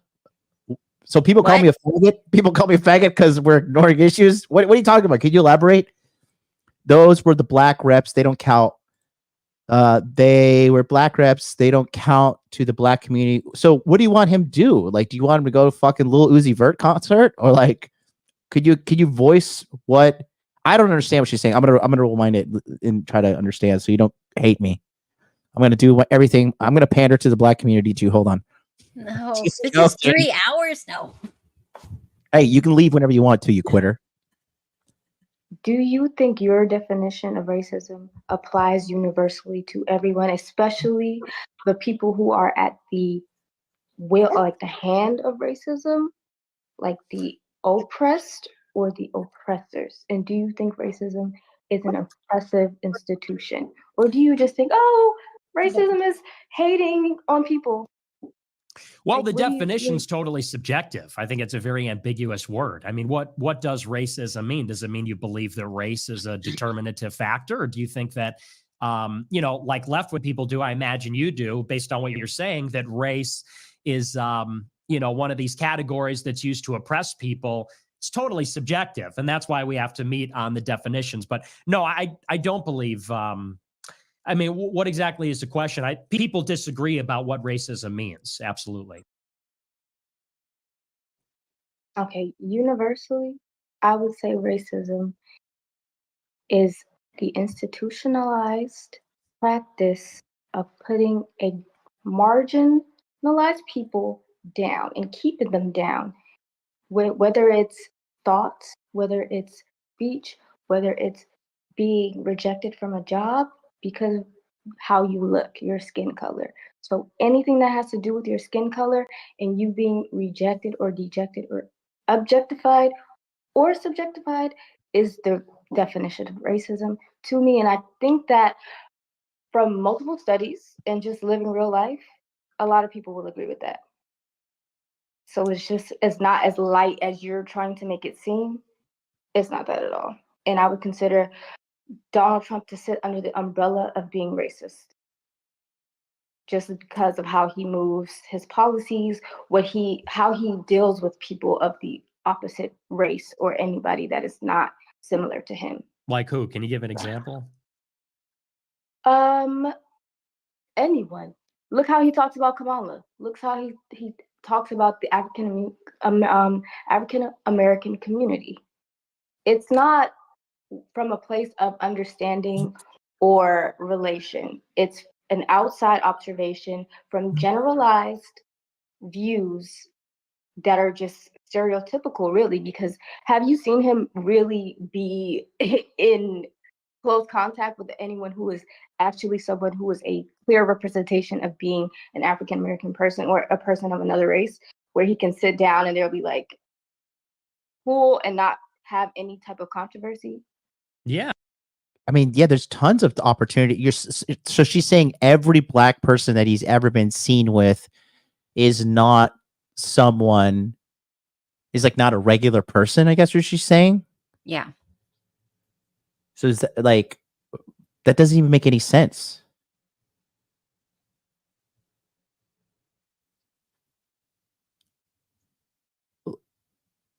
I'm blown away.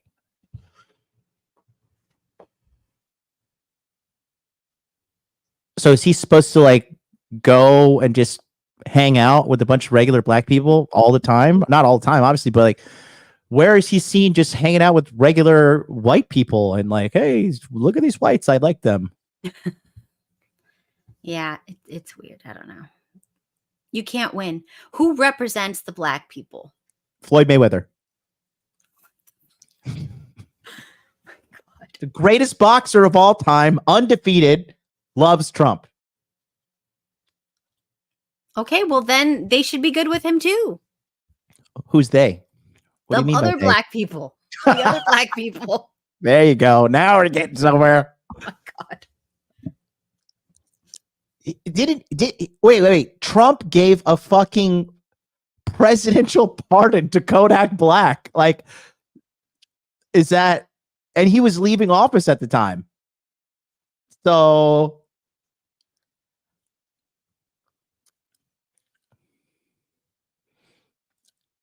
that's a risk though. Him walking around the regular people in general is a risk. Well, especially now with all the bullets.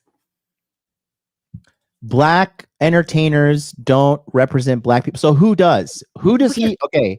Look, you have to understand, all the black entertainers are coming out as queers and pedos. So they do not represent us. And in fact, the white celebrities are coming out of that like that too. So like they don't represent the white people. None of these celebrities represent any of us. We need to stop looking at them. I don't know. I'm just trying to understand, like, so who should he go hang out? So like, where does he need to go? And like, He needs to go to the mall. Nobody goes to the mall. I know. Old people go to the mall. The only person in the mall. Thanks to Diddy and his clients, Diddy pushed a lot of LGBT stuff in hip hop community. Everybody was doing each other. Everybody. You remember like all the OnlyFans chicks that would go on Fresh and Fit? They would like say, you know, like, why are all these wealthy dudes gay? They were specifically chosen because they were. Yes. I've never met a gay black dude. It's only the actors and the freaking musicians. Come on. There's a black guy that works for me, right? And he's so fucking talented. He's a really smart guy. And he's been working for me since 2020. And I just found out he was gay, married with a husband. Okay. And I fired him. No, I'm just joking. No, it's not a big deal. I don't know why it's all such a fucking big deal. Like, who? Like, I just don't see her point. You want to talk about racism? How can you get into the rap business without getting your ass tapped? How? How can you get into any business without getting your ass tapped? That's true. All of them. See, this is the real problem. We're focusing on like stupid semantics over here. We need to like go. How come you can't become famous without somebody pounding you from behind? How come I'm famous? No one's pounded me from behind. you're not famous? You don't have like an island and shit. Let's be real. Nobody knows who you are except for a few people. Oh my God. I love you. You're so funny. Hey, look, this is what he's laughing now. You see, that's the thing, because I don't care.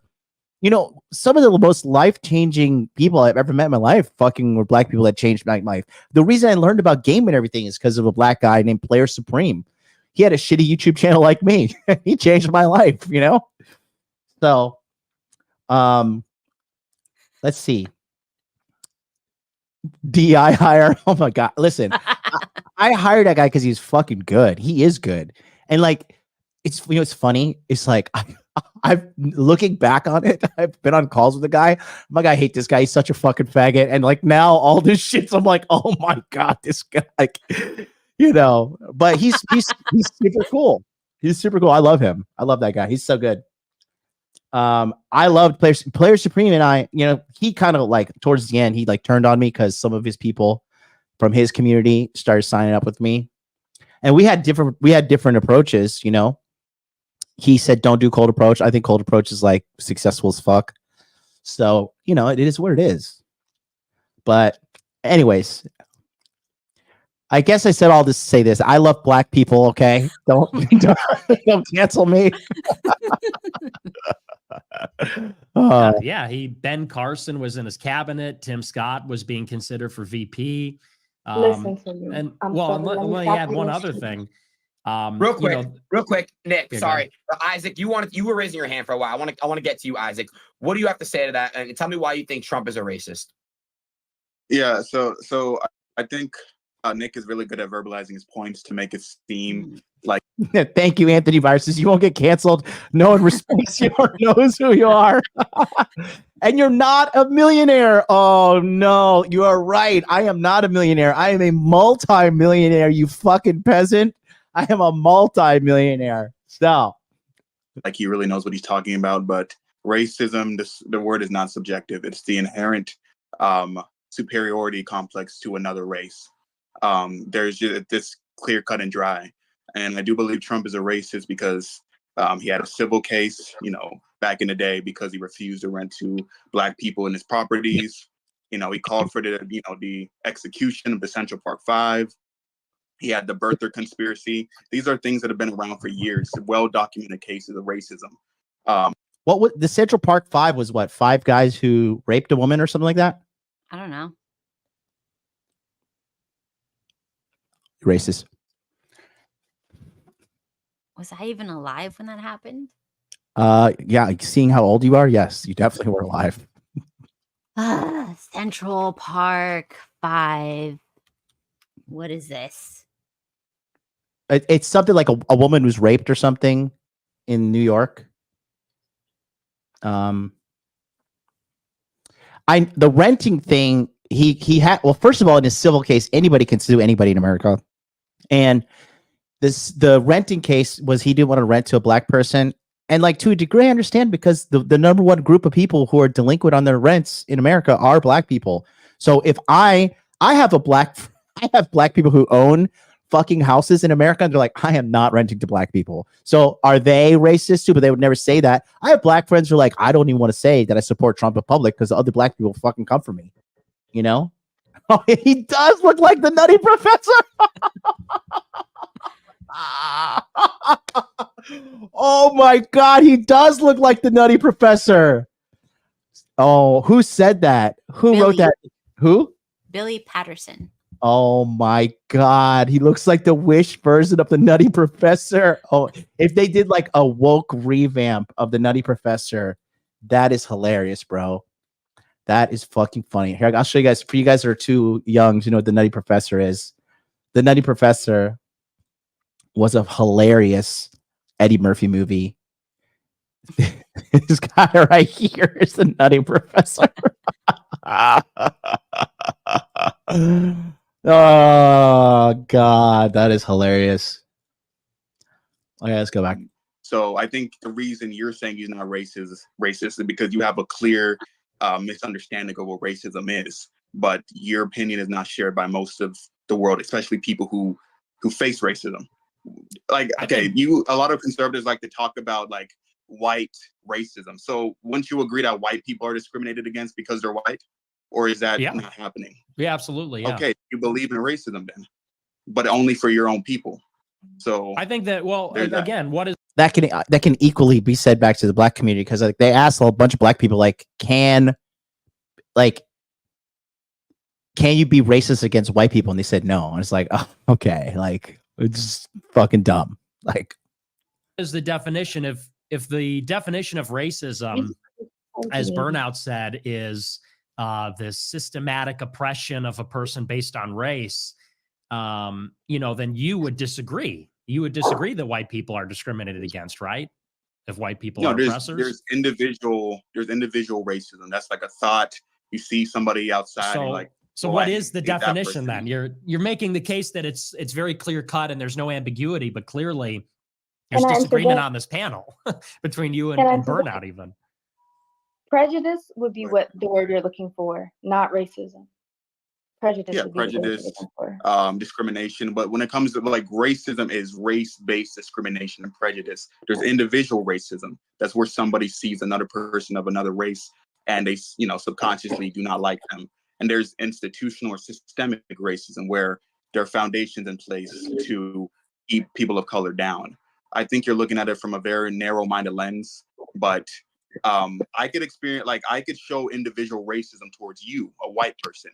Mm-hmm. However, I can't show any institutional racism towards you because I'm not in that position of power to do that to you. You understand?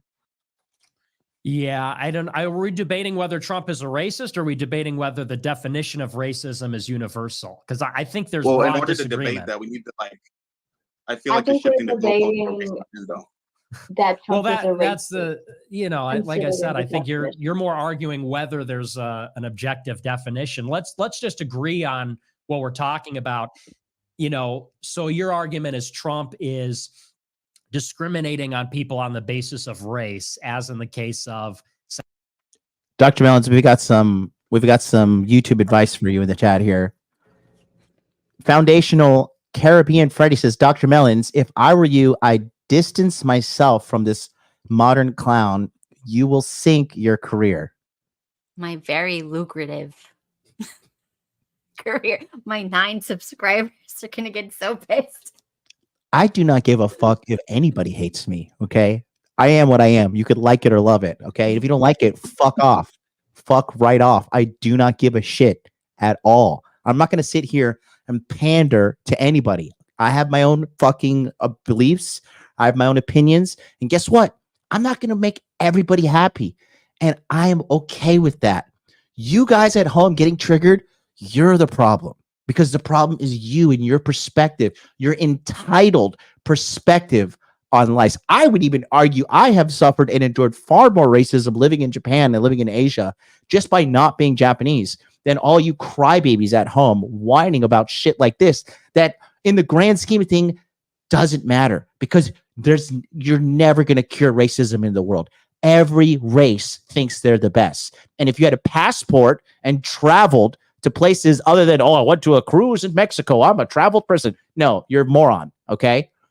Go see the world, get educated, stop being ignorant, and level up in life, and stop being such a victim because you're never going to get anywhere in life constantly playing the victim card. Everybody fucking hates a victim. And guess what? Pity? People are going to pity you. And like Arnold Schwarzenegger says, everybody pities the weak. Jealousy you have to earn. I have earned your hatred. I have earned your jealousy, and I'm proud of it.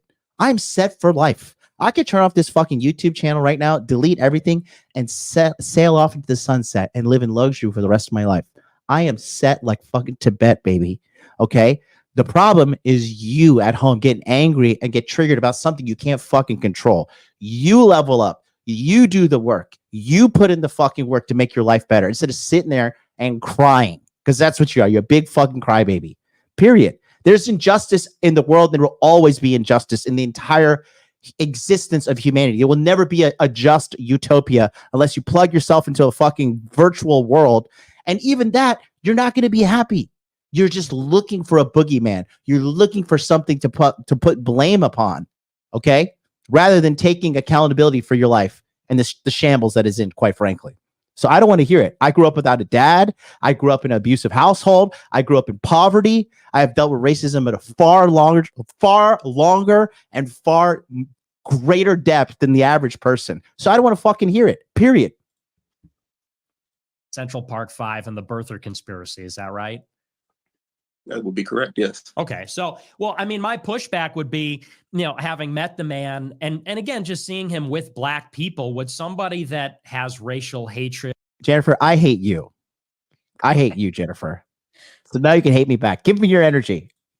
Just joking. If you're attractive, I don't hate you. If you're unattractive, I definitely hate you.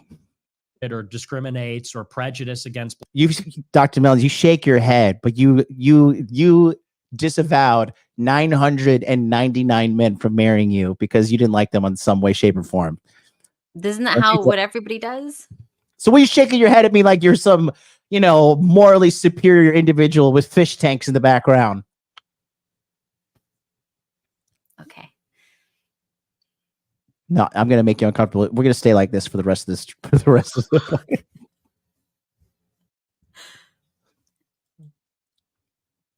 Do you know when I was little, I experienced racism more than these little dweebs nowadays complaining? They're all weak nowadays. And I was totally fine. I remember we would do competitions and stuff, and we do the local one, and it's all Hispanic people, so no problem. And then we'd go to state, and it was us, the one Hispanic school, against all the white people. And we would speak in the competitions, and then afterwards we'd be all nervous. We did our whole thing, and then afterwards they'd be like, wow, we almost understood everything you guys said, and you guys are doing so good at English. And we're like, the fuck, we're third generation, what are you fucking talking about? We speak English, we only speak English. And that's what real racism was back in the day. And whatever, and that was just the reality. What are you gonna do? I have never met somebody who held on to the world is against me and racism is crushing me, who's been a successful person. Yeah, I mean, you have to do everything in spite of that. If you're ugly, you have to do it in spite of being ugly. If you're stupid, you have to do it in spite of being stupid. If you're short, you have to do it in spite of being short. Whatever it is, you're gonna get something, and you have to ignore it. Like nobody's gonna have this perfect life. If you're so rich, people will hate you for being so rich. If you're too hot, they're gonna hate you for being too hot. If you're too fat, you're gonna be too fat. If you're too skinny, oh, this bitch can eat. I bet she's bulimic. I bet she's vomiting all day. Like everybody's a freaking hater. Racism is just one type of being a hater.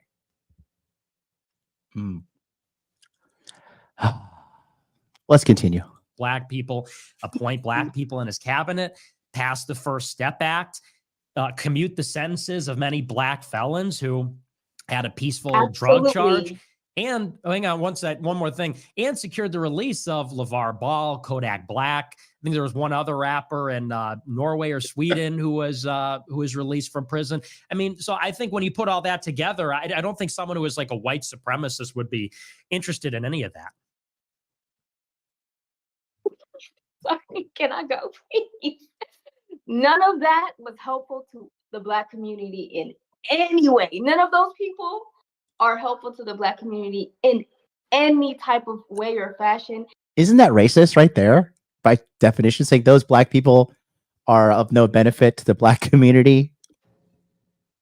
I mean, you could give 5 people like $1 million and then everybody else who didn't get it's going to complain. Like, you can't make everybody happy, period.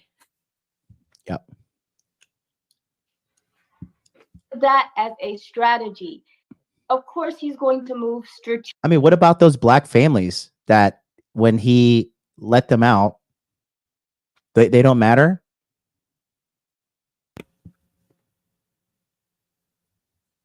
You shaking your head no? They don't matter? What? Who? Because they're saying because he commuted the sentences of multiple Black felons, like said that it wasn't good for the Black community. Which, look, if they didn't personally get something out of it, it's never going to be enough. Period. Just like, no matter if you're a woman and you're like, well, I still have to like do whatever that I don't want to do every day. I have to wash dishes. Therefore, I'm oppressed. Like, you're going to get pissed off about it. And then like the robot does it. And like, well, we don't need women anymore because we have the sex robots and we have the dishwashing robots. So now you're out of a job, bitch. And like, it's like, then we're going to be mad at the robots. These robots are doing our job cheaper and more and better. What you gonna do? Very true. Very true. Truth, he says, thank you for your advanced wisdom. No, thank you. See, finally, someone makes sense out there in the chat. Thank you so much. Truth seekers, are you? Strategically, the people who are those or fans or who pay attention to the people you named don't really think for themselves. They're very much sheep.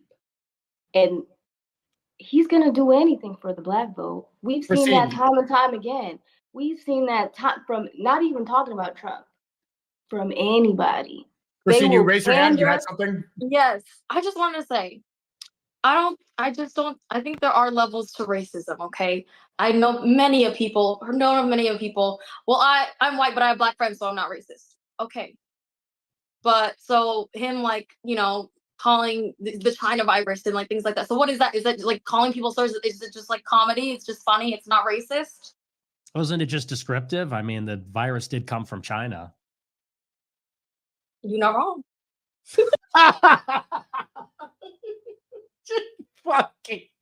Just kill these people in a video game. Just fucking God. Oh my God, bro. This is hilarious. This is fucking hilarious. Okay. I just want to put that out there. I agree he's not a KKK member. He's not like a white supremacist, but yeah, like obviously some things he says, some people are going to conceive as problematic and racist. But yes, he can have Black friends, but he can still. LA Phoenix says, Jenny, your respect has no value because you're nobody. Your opinion means nothing because you live in LA and you're of free will and you live in LA. So shut up. Good luck not trying to get killed buying a sandwich in the middle of the day in LA. Still be racist. I would just argue is all I wanted to say. I'm more conservative than him on race. I'm far more conservative than him on race. And I view him authentically as someone who does not have racial prejudice. I mean, you got to consider he's a New Yorker. I mean, he grew up with Jews who are an ethnic minority. He grew up in a very diverse city. He did business with a lot of different kinds of people. And, even with regard to China, he had a good relationship with the country of China. He respected their leaders. I mean, he said that when I was with him at the dinner, he said, we had a great relationship and we respected each other and so on. They had Mitch McConnell's wife, who is Chinese. She was the Secretary of Transportation, I believe, was in the cabinet. So it was a diverse cabinet. It was a diverse White House, and you can argue, well, he's cynically doing these things to win the non-white vote. Well, if you argue that everything he does is in bad faith, you're sort of arguing that what's in his heart. All we can go by is the outward expression. What does he do? What does he say? Based on what he says and does not appear to be a racialist, does not appear to be a racist. You think like a president has a duty to be president for all Americans? So, of course, he's going to be diplomatic when it comes to race, but I don't think that's a reflection of how he feels inside. The same way you're saying we can't go off of, because we don't know how he's feeling inside. You don't know how he's feeling inside either. So I do go by actions, and he has many racist actions in the past, but just because he wasn't, he was trying to get to the people of color's votes during his presidency. That's what a president is supposed to do. They're conditioned to reach out to as many people as possible. That doesn't mean he's not racist just because he's doing something that politicians are really good at doing, reaching out to people. That's my 2 cents. Yeah, I don't know. I just, the thing is, when it comes to deeds and actions, that's the indicator. That's what we can look at. And, it's like you said, the ones that appear racist, you say, well, that's indicative he's racist. The ones that appear that he's not racist, they say, well, that's just dishonest. It's just a lie. So it's kind of like you're picking and choosing the things that are guilty. Well, that's definitive. The things that prove he's not guilty, well, we can't, there's no credibility. We can't trust that. And I would just say, with regard to Trump altogether, I also don't even think it really matters that much. I mean, because if we're saying for the sake of argument, let's say he is just putting on this big display and big show, you say, well, that's his job to be diplomatic. Well, then was he not diplomatic? I mean, was he not? I mean, for example, something like with the birther conspiracy, I don't think there's anything necessarily racist about that. They didn't say that Obama wasn't born here because he was black. They said he wasn't born here because he didn't live in America for his childhood. And I think there are a lot of legitimate questions about where this guy even came from. He lived in Indonesia. His father was from Kenya. I mean, there's questions about Ted Cruz. He raised the same issue about Ted Cruz because he was born in Canada and wasn't born on the land. Ted Cruz, I mean, he's Cuban, but by all appearances, he's white. Does that make Trump a racist against Cubans? I think it's a legitimate question. With regard to the Central Park Five, they're guilty. Let's just be honest. They got off, but they were guilty. That's misinformation. That is misinformation. Misinformation, actually, yes. This is misinformation. You look into the case. It's just true. The one getting released because all of it was lies. Yeah, they got let off, but they were all guilty. Okay, what evidence do you have to back up that claim? Yeah, I'm not going to do a debate about the Central Park Five. Donald Trump, so you trust the judicial system? If you look into it, I feel like you're regurgitating things that you haven't really looked into. If you look into it, you'll find they were guilty. Okay, can you please just elaborate? I just love how the whole chat is attacking this girl, Jenny Deere, and she just does not give a fuck. Good on you for holding your ground, both of you people fighting in my chat. Just keep on pumping my analytics. I don't like any of you. I'm just joking. I love you all, especially the black people. I honestly want to hear. No, please elaborate. Now I'm going to racially pander for my benefit. I would like actual evidence to go with this because I'm really not interested in debating the Central Park Five. If you want to say, I hung out with my black friend in Tokyo on Saturday night, and I got him drinks for free. So clearly you're not racist. Thank That's you. Case closed. That's racism. I'll concede that, and we could say that's racist. You just lied, and it's okay, but you got to be accountable. Okay, let's move on to the next subject. I think that we covered. Hold on, you can hear, correct? I think that we covered race. Wow, LL Lewis. What do black people call other black people who defend black people, but they're not blacks? You're an Uncle Tom. You are an uncle. His DNA cleared those 4 black men, and one Latino man of rape. However, they were guilty of beating up people in the park. Go read the case. Uncle Tom. The Latino guy beat up a guy really bad in the park and went to prison a second time. You're racist. Guilty. Dr. Melons, your thoughts? I never looked into that, so I don't know.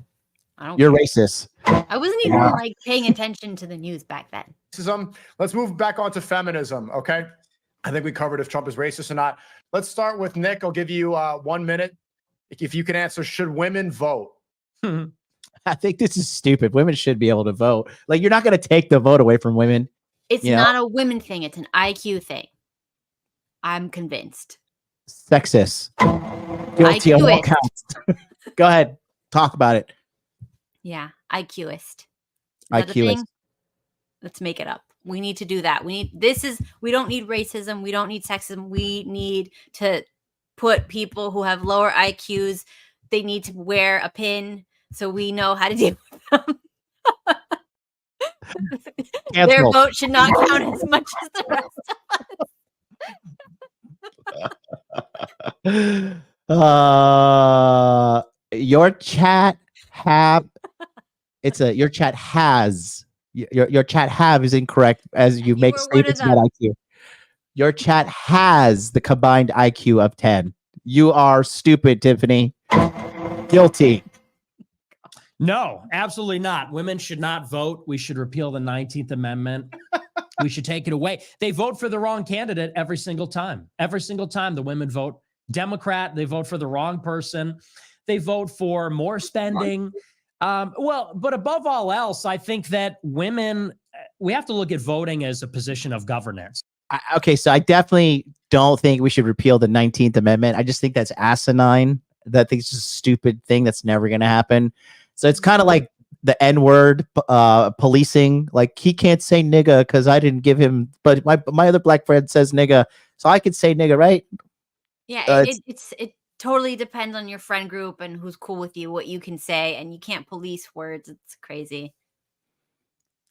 It's just stupid. I mean, just the same thing with the 19th Amendment repealing. It's stupid. It's fucking dumb. It's never going to happen. It's dumb to even talk about it. If you're casting a vote, you're determining who should be in the government. And I don't think that women should be in the business of government at all. I think that government and leadership is a domain of men. And I think, honestly, very few people should vote altogether. I think that it's not just exclusive to women. I think that people that have only... I agree that you should be able to take a test to see if you're qualified to vote. Even if I got disqualified for the test, I'd support it. Yeah, in the country too. For a generation or two shouldn't vote. I think people that are only 5% of the population are smart enough to be able to vote. Everybody else should just shh. Well, the problem with democracy is this, right? It basically becomes a game of voting for the candidate who's going to give you the most shit. And all democracy eventually whittles down into socialism, which doesn't work, and everybody gets fucked. So, if not democracy, if not socialism, because that shit doesn't work either. Monarchy? Shout out to Dare Me to Do It says the girl in the middle and her nasty, saggy granny chest should be a shame. Cover up. I think she has like, what's going on? Those look like some hickeys and shit. I was about to say, what is going on here? Hickeys. She is guilty of having saggy titties. He says the people who talk about IQ and how smart they are that is not true. Typically have brother. Come on, you can't. All you guys typing about IQ got to make like grammatically correct sentences before you start criticizing people about IQ. The people who typically talk about IQ and how smart. You see the misuse of the commas too. I don't know if you're typing on a phone. And how smart. Pause. They are typically have the lowest IQs. I took an IQ test the other day online. You know what I got? That counts. You know what I got? 2. 98. That's better than average, I guess. No, it's not. It's below average. I'm a 98 IQ idiot. Oh, so 100's average? Look at this idiot. Look at this idiot. two Hispanics crying on a panel about not being able to use the N-word. Welcome to YouTube. That's beautiful. Thanks, Tariq. Thanks, you fucking moron. Neither of us have a drop of Latino in our DNA. I'm but half thank- Portuguese. Hey, I have submitted my voice to text. Hey, dare me to do you good, bro. I'm just fucking with you, brother. I love you, man. This guy's what a moron. What a moron. What's funny too is like I speak Spanish at like a very high level because I had Cuban nannies, you know, to add to the point that I'm not racist because I had Cuban nannies growing up. Because my colored mother beat the fuck out of me all the time, you know. She did, but it happens. But let me guess, you're German? Hey, we're gonna find out. I'm half white, but guess what? My white daddy abandoned me. I should hate white people too, right? My white daddy abandoned me and left me and my minority mother alone to survive on our own in Florida. And let me paint the big victim. I got a bigger victim mentality that I could paint to everybody. I could make up the biggest victim narrative in the world compared to people out here. But look, he's just laughing. Tariq, I demand a $1 super chat and an apology. How dare you? I have white supremacy. See, he's racist. He says it right there. I have white supremacism. So he's a black white supremacist, racially. You could misgender? What is he? Misracing us? Misracing us? He has, there you go. Tariq Radio, guys. He has white supremacism. Let's just continue. Vote. I think that young people shouldn't vote. I think probably people that don't own anything shouldn't vote. And I think, we should get back to a system where a vote is cast really as a representation. I think the vote should be cast by the head of a household. I think that if a woman gets married, her political expression is represented in the vote of her husband, in the vote of the head of the household. I don't think that it's women's position to be in leadership over men, over... Wrong again, Tariq. I am half white. Suck it. You are guilty of stupidity in the hot dude court of law. Your penance, you got to send me 10% of your paycheck. So I demand $1 super chat right now. Send it. Society. And I think that it's completely outside their domain. So I don't think they should vote at all. And I think the evidence is clear. I mean, ever since they got the right to vote, it's been all downhill. Burnout. You will never be accepted by white super racist. White people in the chat, do you accept me? Put a 1 if you accept me. Put a 2 if you're a white person and you do not accept me. Let's vote right now. White people in the chat, do you accept me as one of your own? Put a 1 if you accept me. Put a 2 if you do not accept me. Tyler accepts me. Kyle accepts me. The sandwich chef wants everybody to know he's white. Lawrence of Asia, white, he accepts me. What sandwich chef accept? No 2s yet. Billy Patterson, he supports me. She supports me. William Shaw supports me, accepts me. I think you need to put your phone down and stop messaging Tariq because you're just so funny. Arms details. 1, I don't give a fuck if you're black, brown. I would discriminate with somebody if they were purple. I'd be like, why are you purple? Get out of here. You're weird. Airy Coin is white and supports me. 2, Jay Sight says white people don't accept white people unless they're white. Are you white though, Jay? Can you to verify your whiteness, can you post a video of you dancing? That is the only way to verify your whiteness. Okay. So, shout out to Value-Attainment. I don't know what that is. Value-Attainment. You want to respond? Do you want me to respond? No, I'm kidding. I will actually. I just want to ask a question to lead you to a point. Being in the state of where we are in this country, knowing that nothing but men have president this country, you think that women shouldn't have a chance to run it? You think you're doing an amazing job? Yep.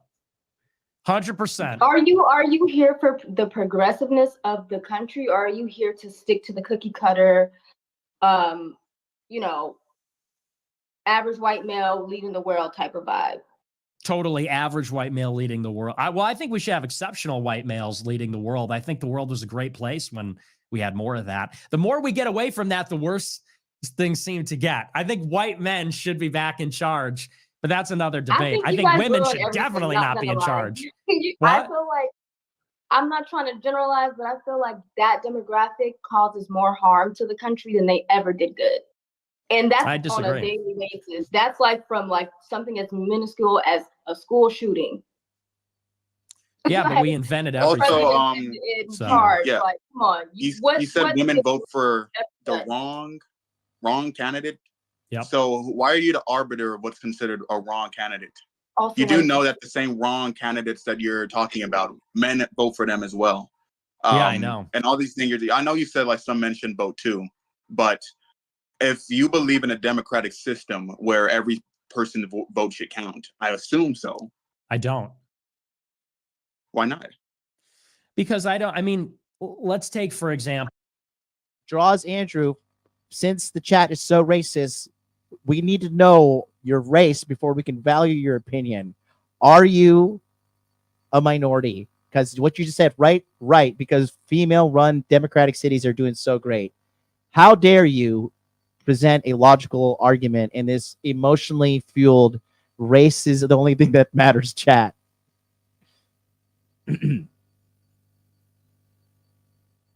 Listen, I need to know your race, Draws Andrews, because your opinion only matters if you're black.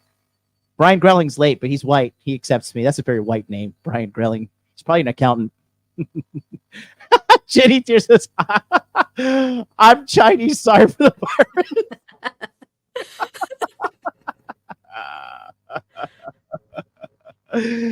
Oh my God. My question is this, right? Because I just think this is funny. It's all the white dominant countries that everybody's trying to migrate to. Like if white people are so terrible, why is everybody trying to come to white countries? I know why. Nobody is lining up to go to fucking, I don't know, Mongolia. Okay? Go, Dr. Melons. Okay.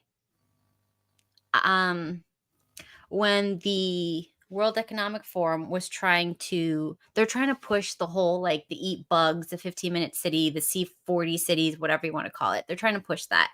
Yes. And a part of the agenda is they need to get people to comply. So they ran studies and they found the people who don't comply are in like one race countries and areas. And the race that is the hardest to control is the white people. Unfortunately, the American whites were number one, and some of the other white countries came out. The easiest ones to control were the Asian countries. They have been brought down so much that they are very easy to control, will appeal to authority, no problem. So the people who run this whatever association, whatever, there's no racism there. They're all different races. The people who are talking about this are saying we need to go attack the white people and we need to destroy the white people because they're going to stop our plans. That's why this is happening. I'm pretty much done. Dr. Melons, my respect for you has just gone through the roof because I have just noticed in the reflection of your tank that you have a keyboard that lights up. Can I see your keyboard? Good God. I have multiple keyboards. I like to make keyboards. Let's see it. I love it. I love it. I love it. I love it. Okay, but you have to see, like, I have this one too. That sucks. I don't like that one. Kitty. It's a cute. Whatever. And I put the new keys in it so it makes sounds. Nobody cares. All right. Anyways, look at my keyboard.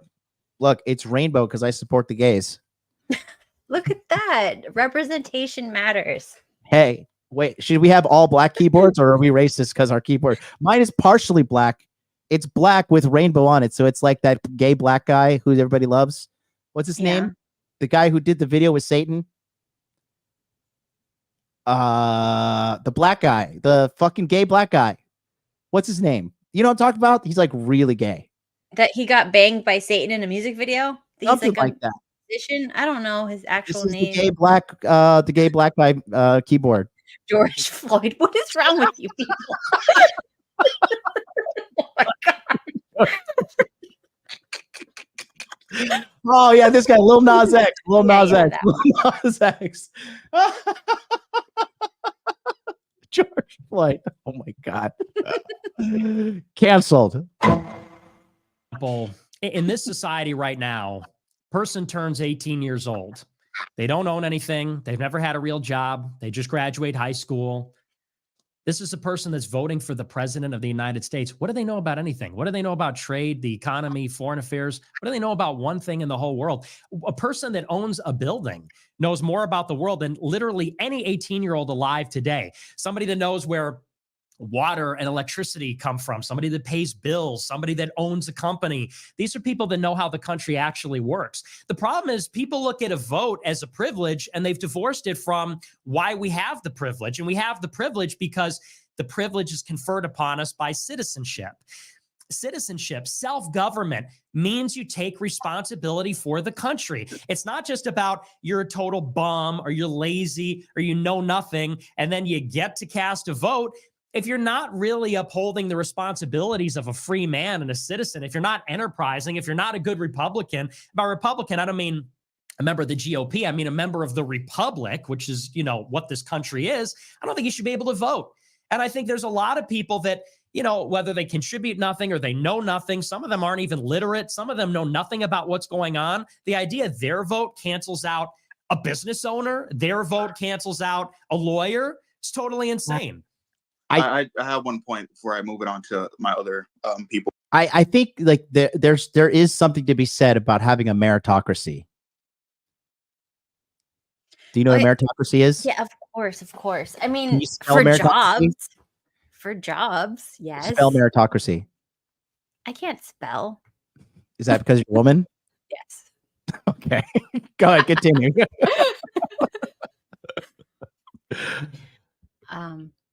I forgot. Is that because you're a woman? Yes. Okay. They were saying something about like not everybody should be able to vote. That I think. Oh yeah. Go ahead. But you said should we have a meritocracy? But at the same time, then it's just the problem is the smart people usually tend to have the most money and they want to vote for their own interests and they'll have no incentives to help anybody who doesn't have any smarts or money. So like the whole thing, we need to section ourselves out into like 100 people tribes and go back.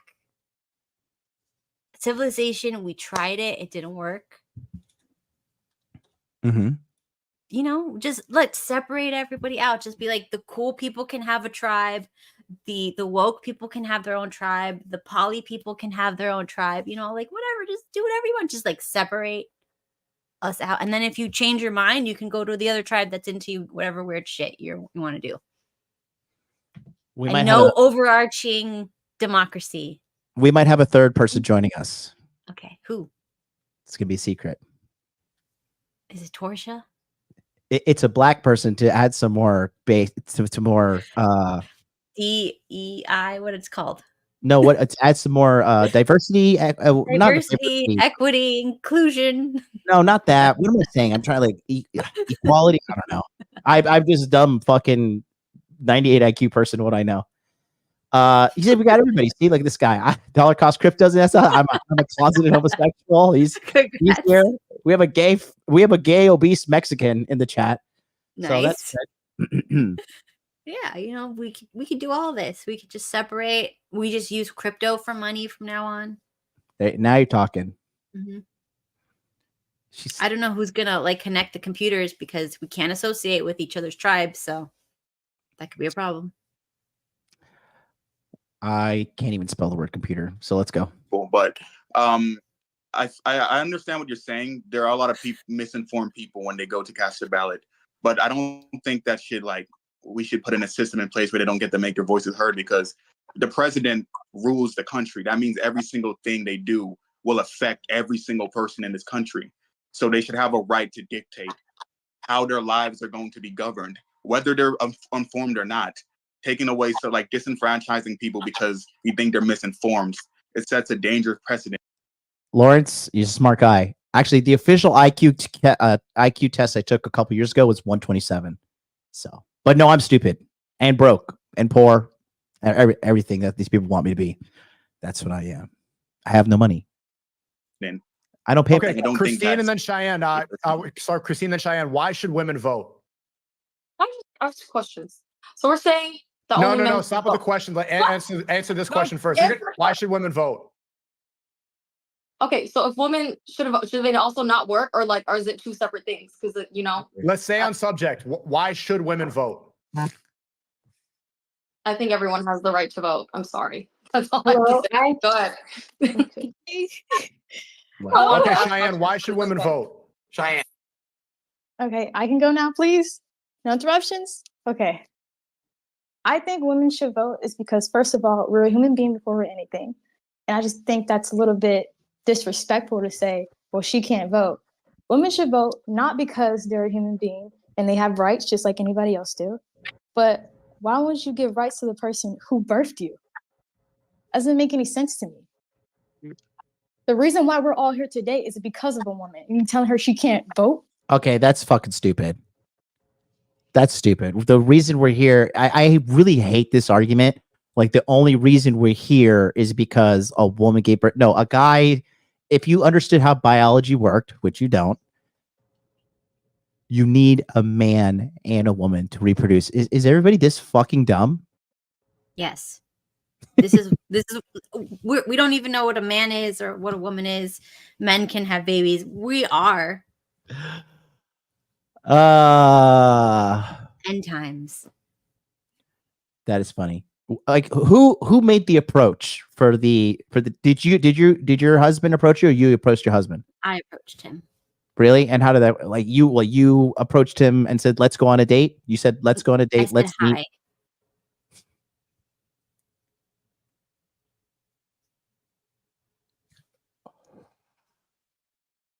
You said every date?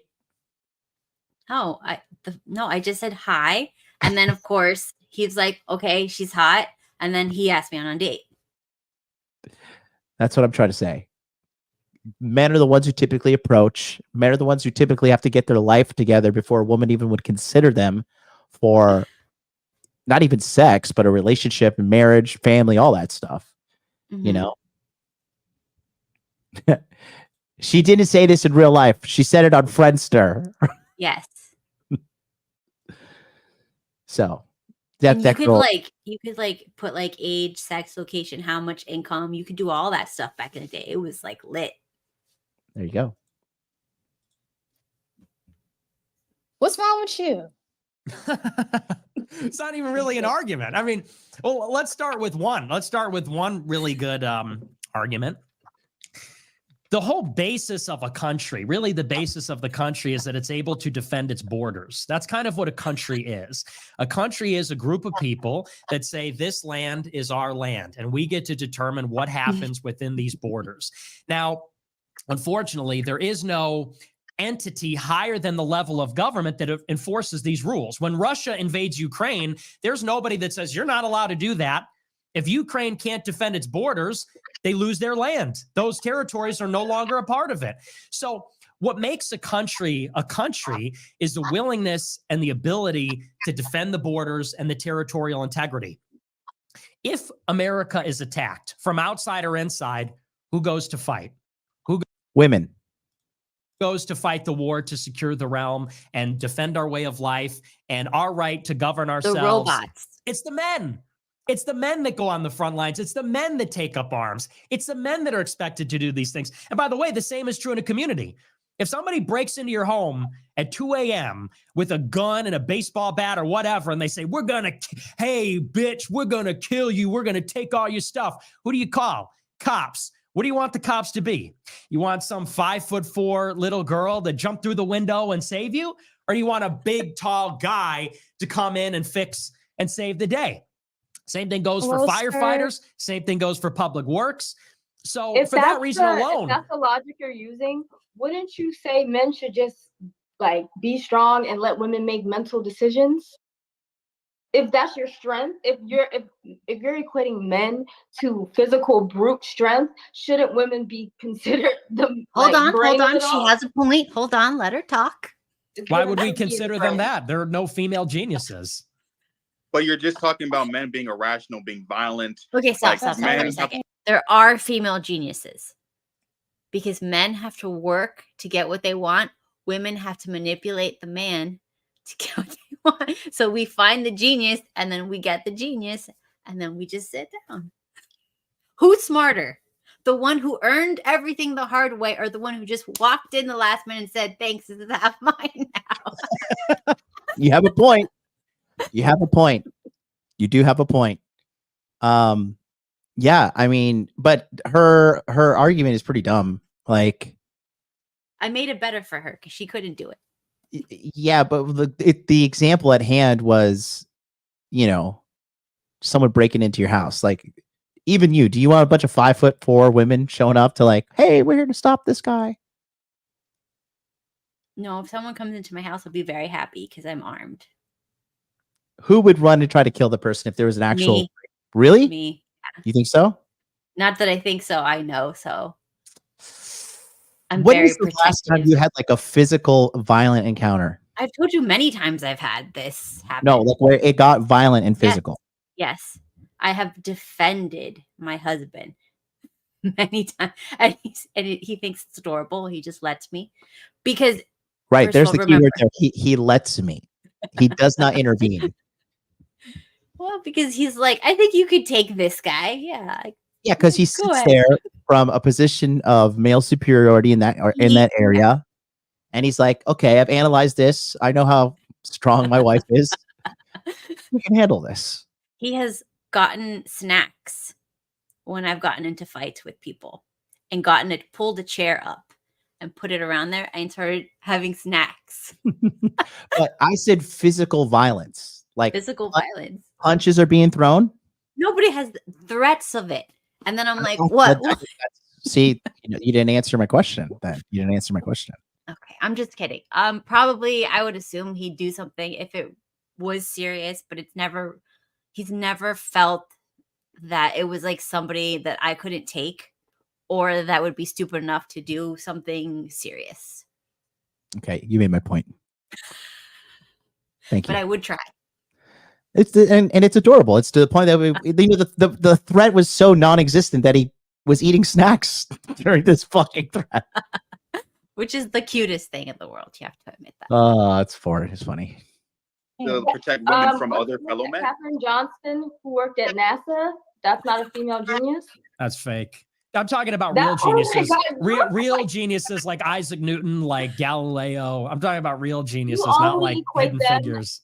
Being geniuses because they are white males. When I guarantee you, all of their work could possibly be just copied off of someone else who found it first. Exactly. Wait, like copying it from black women because you identify with them. You can find someone in a different country that knows way more than any of them. I'm not going to even. Like what country? You're not considering. Wasn't Galileo killed for his beliefs? Or I think he was publicly told to like renounce that, Earth was not the center of the galaxy. This is funny. People outside of yourself could like be worth more than or more knowledgeable than you because you have this narrow-minded view on who you deem is the top of the totem pole. But I don't blame you for that. That's probably how your life was set up. That's probably why you don't have any other view than that, and why you can't consider that other people feel differently. I do consider that other people feel differently. It's giving sheltered. It's giving. Just because I've been here, this is the way it is, and I'm seeing different. I don't like it, so I'm gonna put a stop to it. It's giving red-pilled. It's giving based. It's you talk about Albert Einstein and Isaac Newton, but the thing is, He didn't say Einstein. He said Isaac Newton, and he said Galileo. Say Albert Einstein. Okay, but the thing is that the geniuses you're bringing up, the reason why you know about them is because they were in a position where they were able to make their voices heard.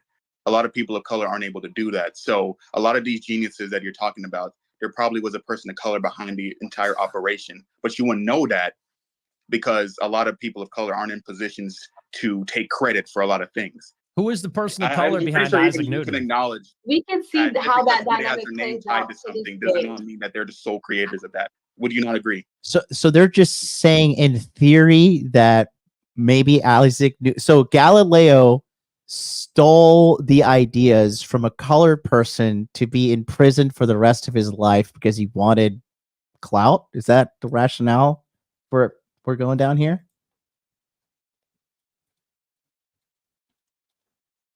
Did I capture that correctly? I got nothing.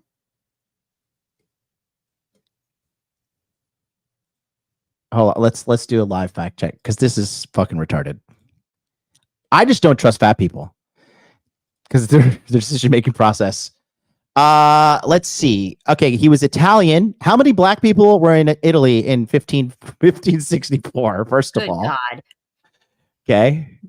Or colored people, whatever. But I'm pretty sure he died in prison, or was he not killed? He was told to publicly renounce everything by the church. I'm pretty sure. Yeah, this is what heliocentrism. That was the problem. That was because he said that the sun was the center of the galaxy, but the church was like, no, it's the Earth. Let's see. It was the church. I'm pretty sure.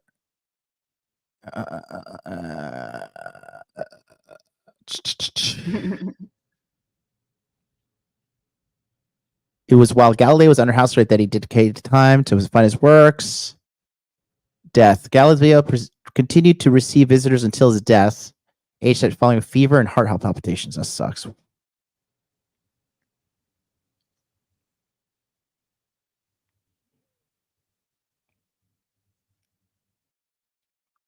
So their theory is because that he stole this work from a colored person. He wasn't even white. He's Italian. You know, Italians don't consider themselves white. Do you know that? Well, yeah, white people didn't consider the Italians white, and then they assimilated, and then the Irish, and then they assimilated, and yeah, everything is crazy. Well, there's really no basis of their argument from a logical standpoint.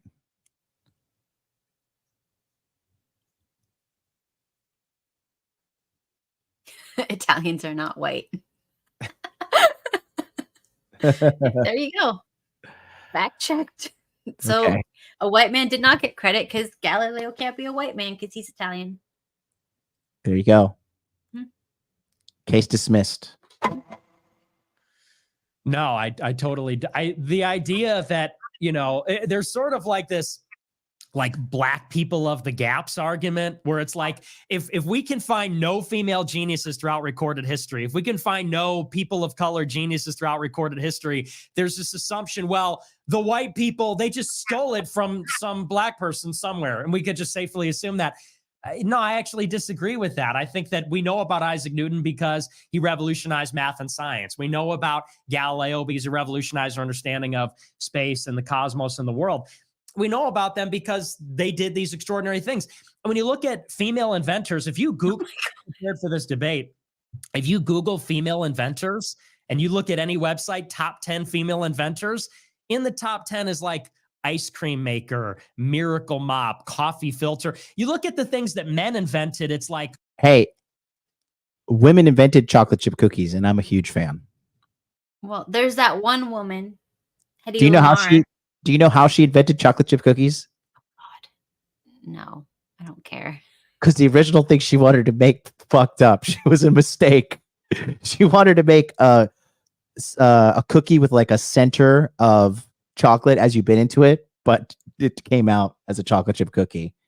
So that's funny. Go, what were you going to say? Hedy Lamarr was like, she invented the internet and like, I don't know, that sort of Wi-Fi crap. You know, we have one and she was hot. So like you could be hot and smart, like it happens, but it's not common because usually if a woman is that smart, she just finds the richest dude and she hooks up with that. That's a female genius. Melania. I'm just saying, for example, I'm not saying that they were not female inventors, but there is a gigantic gap between male inventors and female inventors. I'm not saying Yes, that. and there's also a gigantic gap in what females are willing to do and what men are willing to do. Mhm. We're not going to do hard stuff. It's not going to happen because we're too smart to do hard stuff. Somebody in the chat said one drunk man is smarter than 4 women with PhDs. Obviously not true, but obviously also fucking hilarious. So does that mean females are, Rochester says, so females are lazier? Well, Yeah. Work smarter, not harder, or don't work at all if you're smart enough. there you go. Science. The law. Cars, human flight, nuclear bomb, rocket ships. You know, it's like real things. And so to get back to the, go ahead. How are women able to invent that stuff? What? Women were never mic given the working, opportunity guys? to even I be in that I field. want to talk, but I Yeah, don't. one second. Okay, we'll go in order because there's getting more interruptions. Start with Jazz, and then we'll go to Burnout, and then back to Isaac. Go ahead, Jazz. Okay. From your opening statement, first you said that you just don't like that women vote because they don't vote for the candidate you want. But the other thing you said was that women lack leadership qualities. So I'm wondering what these qualities are that all women don't have, and that like is a reason to categorically exclude them. Because even if we go based off of we should have informed voters, we should have voters that are paying into taxes or whatever you were saying, there's a lot of women who would meet that threshold and a lot of men that wouldn't. So what is your argument for categorically excluding one group based on their gender when many of them would meet the requirements that you had proposed? Risk-taking, decisiveness, assertiveness, disagreeableness. But all women don't have this. All women don't have this, and all men do. Do you not know how like averages work? Like when something when the one group is better at one thing on average, that does not mean, especially when it's a small effect size. For instance, like agreeableness, that's like a 0.3. So while you can make the statement that on average women are more agreeable than men, it's by such a small amount that when it comes to individuals, like let's say me and you, it would literally be like a coin toss on me being more agreeable than you. That's how that works. That's just statistics. So I think that's a really dim-witted way to view the world, that just because you're looking at group averages and then making individual judgments based on group averages. But they're categorically different. Men and women are two different categories. They have different hormones. They're wired differently. They're wired for different roles. You know, women. There's no overlap? Do you think there's no overlap? Do you think it's just 100% men are this way and 100% women are this way and there's no overlap? It's almost, it's nearly 100%. I do believe it's that. not. Yes. That's just scientifically not well, accurate. And I'll tell you why. I'll tell you why I think that. You look at like right now, for instance, we arguably live in the most liberal, progressive, feminist society of all time. Europe and Western Europe and North America, probably the most liberal, feminist, progressive since the beginning of recorded history. We don't have any female billionaires, like very, very few. You look at the top 10 female billionaires, they all got their money from inheritance. And you look at What'd you say? Those are the geniuses. Yes. Inheritance from marriage. That's all that matters. Smarter, not harder, guys. But if everybody, now this is going back to the argument about should women vote or not, and I just think it's stupid because they're never going to lose the vote. Okay. We can make it happen if we really wanted to. The problem is there's too many guys that think exactly like women now because of all the hormones messing up all in the water, in the food, everything. They think just like women. Atrazine in the water. It's Making so the frogs gay. Alex Jones was right. He's always been right. He's been right the whole time. He wasn't right about, Yeah, but you know what? 9 times out of 10 is pretty good odds. That is racist or sexist, one of those two. Nice.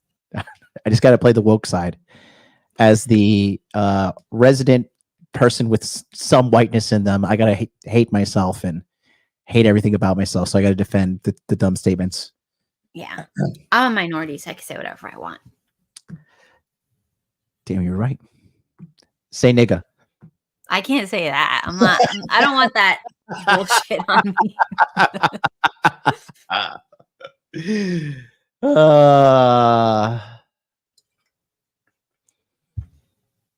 The richest woman who made her wealth without divorce, inheritance, etc., is worth 15 billion. And what percentage of the billionaires of men inherited their wealth? She made it via a roofing company. That's smart because everybody needs a roof. She did a boring job. It's hard work. You ever do roof work? Nope. What? I've done roofing. It's hard, bro. I've done roofing in Florida. It is hell. Yeah. I send my husband up there on the weekends to clean up. There you go. Who's the real genius? Management. Want a society that is a meritocracy, though. Like, let's say like 50, I think it's 15% of Nobel Prize winners are female. Would you rather have a society where it's 0? Like, wouldn't my society? Yeah, but they're giving them to like Malala. The best of both genders. Even if less women do X thing than men. What'd you say? What? Malala. Who's that? The chick that wrote a book after she was shot in the face, blah, blah, blah, feminist crap book, whatever. Why was she shot in the face? I don't know. They said because she wanted to go to school. I don't even know. Like, and they just use that to, you know, make a book about feminism, how important it is for women to blah, blah, blah, blah, blah. Sounds like she got shot in the face in a white country because whites are the worst. Oh my God. Did she? I don't know. It's happened in like Poland. I don't know. But the important thing is like Malala that like is not, that is like a social thing. That is not like a reason to win this. It doesn't make sense. Whatever.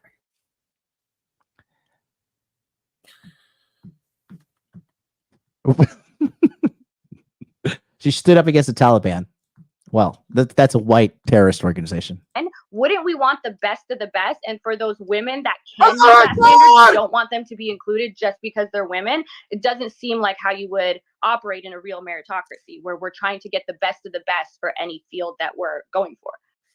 I mean, that's really a separate argument. The argument I'm making is that when you look at society, if your argument were true, that on average, men and women are equally as likely to be agreeable or not agreeable, risk takers or not risk takers, etc., then you would probably see a more substantial proportion of the super competitive people would be women. But that's not true.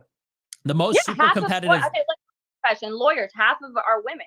I think half the medical professions are women. Women owned businesses are less likely to go bankrupt. So there are certain fields where women are either surpassing or operating equal to men. And again, if you want a meritocracy, you want people who can survive in this economy and have a booming business, whether that's a man or a woman. Why would you categorically exclude an entire group of people based on a very, very small difference in group averages?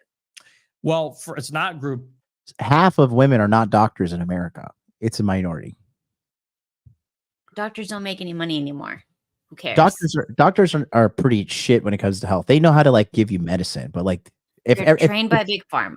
Yeah, if all these doctors were so smart, America wouldn't be so fat. Where do they get the books from? Who's funding the books? Who's funding the schools? I don't know. That's racist. Averages. We're talking about a difference in wired temperament. 2, it's not about excluding them from all of society. I think that women should be able to work.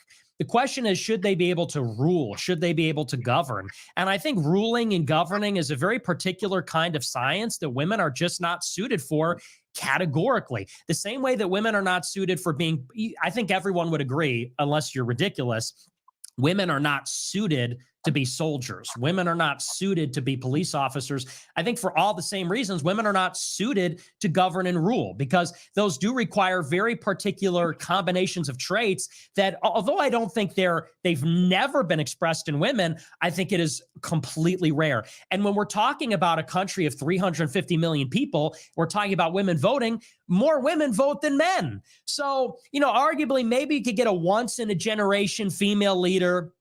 I'll reserve the possibility, that can happen. But we're talking about women as a rule in a system participating in governance. And I think that's totally wrong. Just like, if you watch Game of Thrones, there's like that big chick is the knight. Yeah, there might be like a giant woman who could be a cop. But I don't know that we would say, oh, the cops should be half women and half men. Just like I think the voters shouldn't be half women and half men. The majority of women do quit the whole law enforcement job at like an astounding rate compared to men as well, because they just can't We handle don't- it. Because We don't like hard things. well, there is one hard thing you like. Good God. I'm just pointing out the flaws in your argument. You got me. Guilty. This is why it's important to look at those categories and see how big that effect size is and the difference. So with things like physical strength, men are overwhelmingly physically stronger than women. When it comes to things like agreeableness, that difference is much smaller, and there's a ton of overlap between men and women. So for your brain to be so narrow-minded to say, oh, I'm going to look at every categorical difference. If men are stronger than women on average and men are less agreeable than women on average, I'm just going to pretend that this is 100% and there's no nuance and there's no overlap and there's no difference between the amount that a man is stronger than a woman versus how agreeable one is or how smart one is or how educated one is, especially when women actually are surpassing men in a lot of these fields, especially education. That's just not a reasonable. I don't like the education debate because they're like, more women have more degrees than men. Yeah, but like the degrees are like, Bullshit. I have a degree in communication theory. Yeah, You know? these degrees are complete garbage. Yeah, and they get conned because the majority of all student loan debt in America is like overwhelmingly held by chicks, and like the majority of credit card debt, the majority of student loan debt, it goes on and on and on. So that because women are smarter? Like what? Like Getting a degree doesn't make you smart. In fact, I would just say it probably, depending on what your degree is, it could actually be a sign that you're very unintelligent. what about the finances, the financial side of things? More women are in credit card debt, just in debt in general, and have less money in general. Mm-hmm. Because they purchase with emotions, probably. I don't know. That didn't happen to me. I know, no. I'm playing the devil's advocate. I know. Most women live in the here and now, and they think somebody will bail them out later, so they don't think ahead. And the few women that do think ahead, they do better, but they're still not doing great because they have to spend a lot of their money on antidepressants. So, I don't know. Choose your hard. It is indeed choose your hard. Same thing with cryptocurrency. Like majority of people involved, cryptocurrency itself is a very massively risky thing to be involved in, right? But men indeed are the risk takers, and without risk, there is no progress, because that's what you have to do. You have to step out of the norm to try to advance. That's what risk taking is all about. Mm-hmm. Way to look at life, or the data, the science. Okay, we're circling, so I want to hear from Heaven and then Christine, because you haven't been speaking much. Heaven, do you have anything?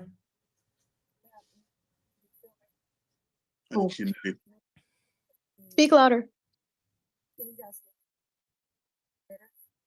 Her mic is not working, I think. Your mic isn't working. Let's hear from Christine while you fix your mic, Heaven. So far, out of the whole panel,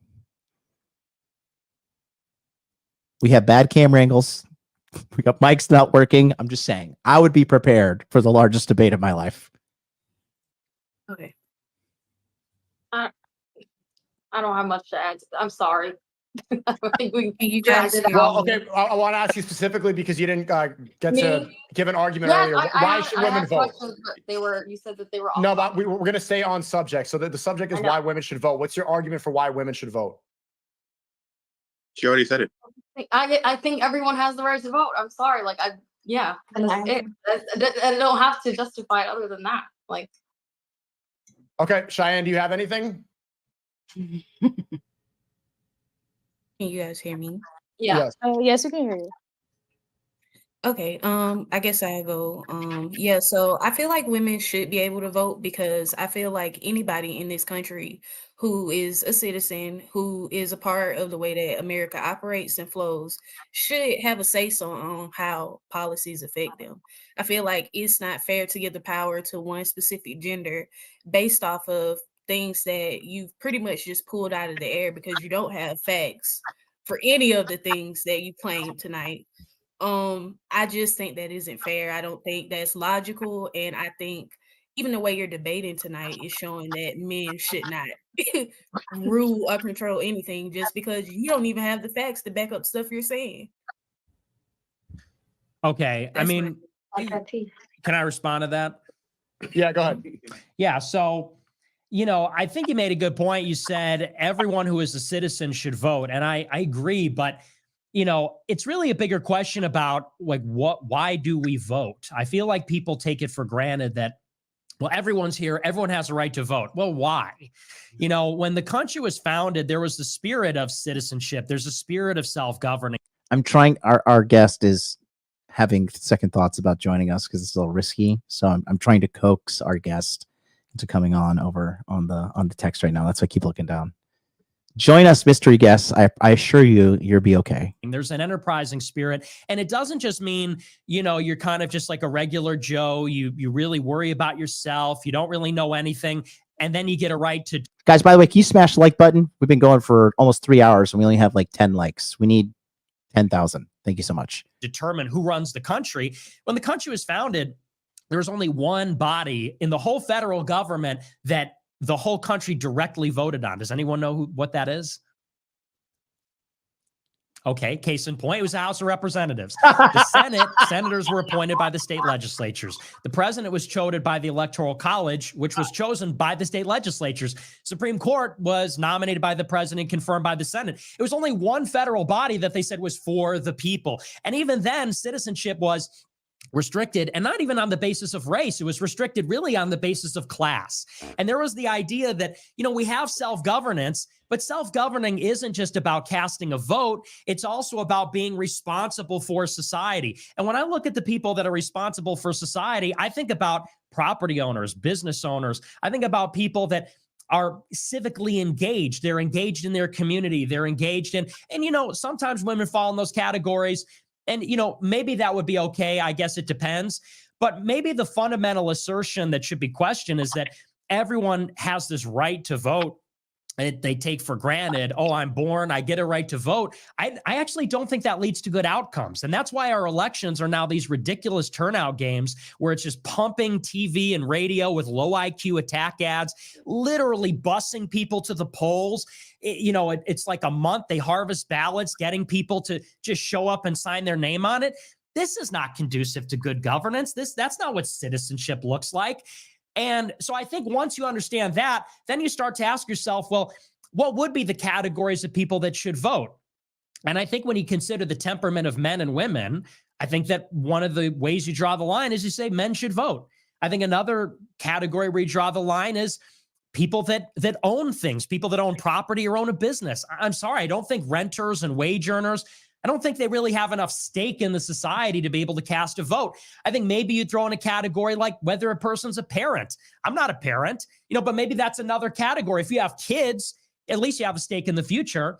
But we really need to get back to thinking about voting as part of citizenship, part of being self-governing, not just this thing where everybody gets it like they get, anything else, like it's a big free-for-all.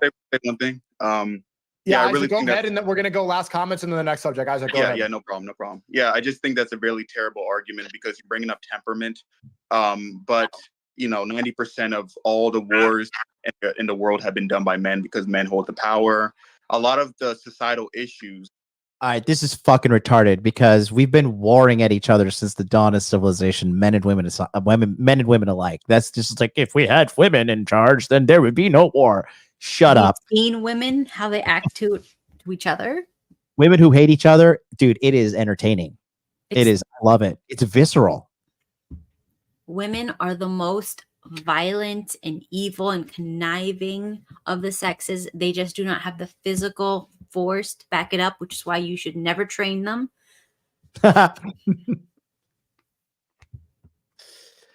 Oh boy. Who is that black mangina? That is Eddie Murphy remake of the Nutty Professor. He's the millennial version.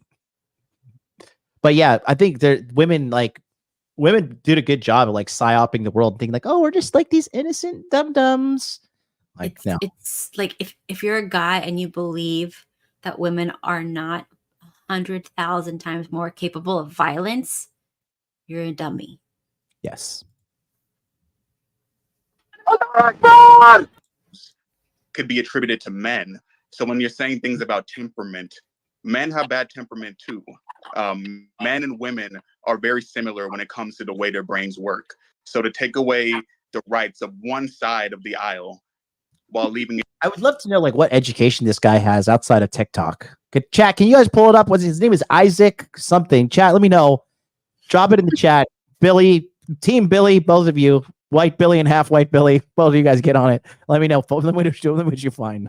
It for the other. That shows a lack of temperament on your behalf as well, which is just proving our argument. And also, if you cut off the voting rights for 50% of the population, don't you think that would have a negative effect on society? I don't think that's you say that's the best for society, but how is disenfranchising half of the entire population good for society? Tell me. I think it would be. Yeah, go ahead. Sorry.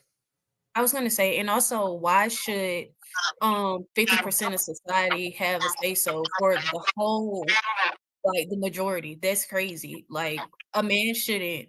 That's crazy that you think that a man should have a say so on how things affect women's bodies, how people live, how people express themselves. That's no, that's not. You can. Can I make a last statement on that? Go ahead. In order to create a society, you need people. In order to create a person, you need both men and women. How can you speak on something like that and think that the other input is not worthy or is not valuable? You can't even make a baby without a woman. You can't even make a city to govern without a woman, and you're trying to take away the whole voice of a whole marginalized, not even marginalized, probably the most important factor in a society, because who's raising these children? Who's carrying these children? So let's talk about single mothers versus single fathers then, if that's the case. If you can't make that decision correctly. That's the end result. If that's the end result, I mean, where are we at there? Yeah, I don't know. Building a society, who's under you that you think you have all the authority and right to govern all of these people, but they're the people who's putting in the work for you to be able to sit up there and speak so confidently in what you're saying. Perfect. I'm going to go on to the next subject here. Let's do last one from Jazz, and let's go on to the next subject, okay? Yeah, I just feel like it doesn't make. If he's saying, okay, the threshold should be property owners, pays taxes, civically engaged, educated, and has kids, but then all of a sudden all women are excluded for this, although so many women meet this threshold, just because you're making a categorical exclusion because of a group average, a very small one on temperament. It doesn't even align with anything else you're saying. If you have these requirements to get in, it should be, if you meet those requirements to vote, you should do it despite your gender or race or anything. It just seems like you just want to categorically exclude women just because they're women, based on a false perception of how all women are, because again, you're looking at a very small difference in group averages. Great. Let's go on to the next subject. It's I responded like 3 people just went. Go ahead. I'll be quick about it. Again, I'll just say, I think that my money, and here's another point I'll just throw out there. Shout out to Believe in Yourself. Ladies may need more dong with the 20,000 Vietnamese dong. Thank you so much. Do you know what dong is? The currency? Of what country? Vietnam? Good job. Power and decision making is distributed in the society in different ways. And I think Burnout actually made a good point. Women do raise all of the people, or ideally they should. I think that the mothers should raise their babies. I think every baby should be raised by their mother. That's a massive amount of power and influence.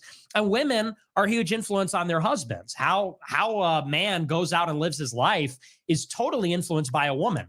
And I think the idea that voting is the end all be all of the expression of political power is just wrong. And I think that in the same way that men aren't trying to push babies out of their butts, I think women shouldn't be fighting in the wars. And the same way that men aren't breastfeeding the kids, I think women shouldn't be in politics. I think that politics is an extension of war. I think that governance is leadership. And I think that temperamentally, not group averages, categorically, women are just not suited for that sort of thing. Sounds good. Let's move on to the next subject. And thank you. Ice Wave says my thing is coming. Is my soundboard's not working? It's coming in choppy. Yeah. Really?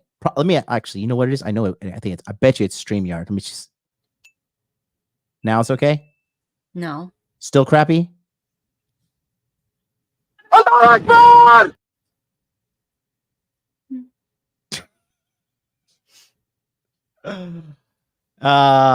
don't know. Something's wrong. Oh well. It's coming in clear on my end, but that means something. Maybe this cord is messed up. I don't know. Elgato makes shitty products. They do not last. That came through. That one was on it. Let me see again. How are we doing? Hadouken! Bombocat! I think it's when I screen share. Mm. StreamYard screws it up. I'm gonna have to dip StreamYard soon. It's just too many problems. There's too many problems. No, I guarantee you it's because when I share this, it like messes with the audio. Oh, I think I got a workaround. The chime doesn't work well. Really? Limiter? I don't know. It's a million problems. We'll figure it out. Just the chime. The other ones are good. Really? Mm. Yeah. That comes in choppy? It doesn't come much. Yeah. Hey.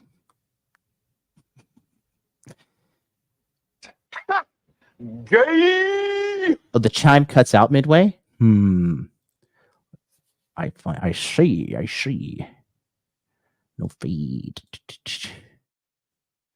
Oh, well, we'll figure it out. All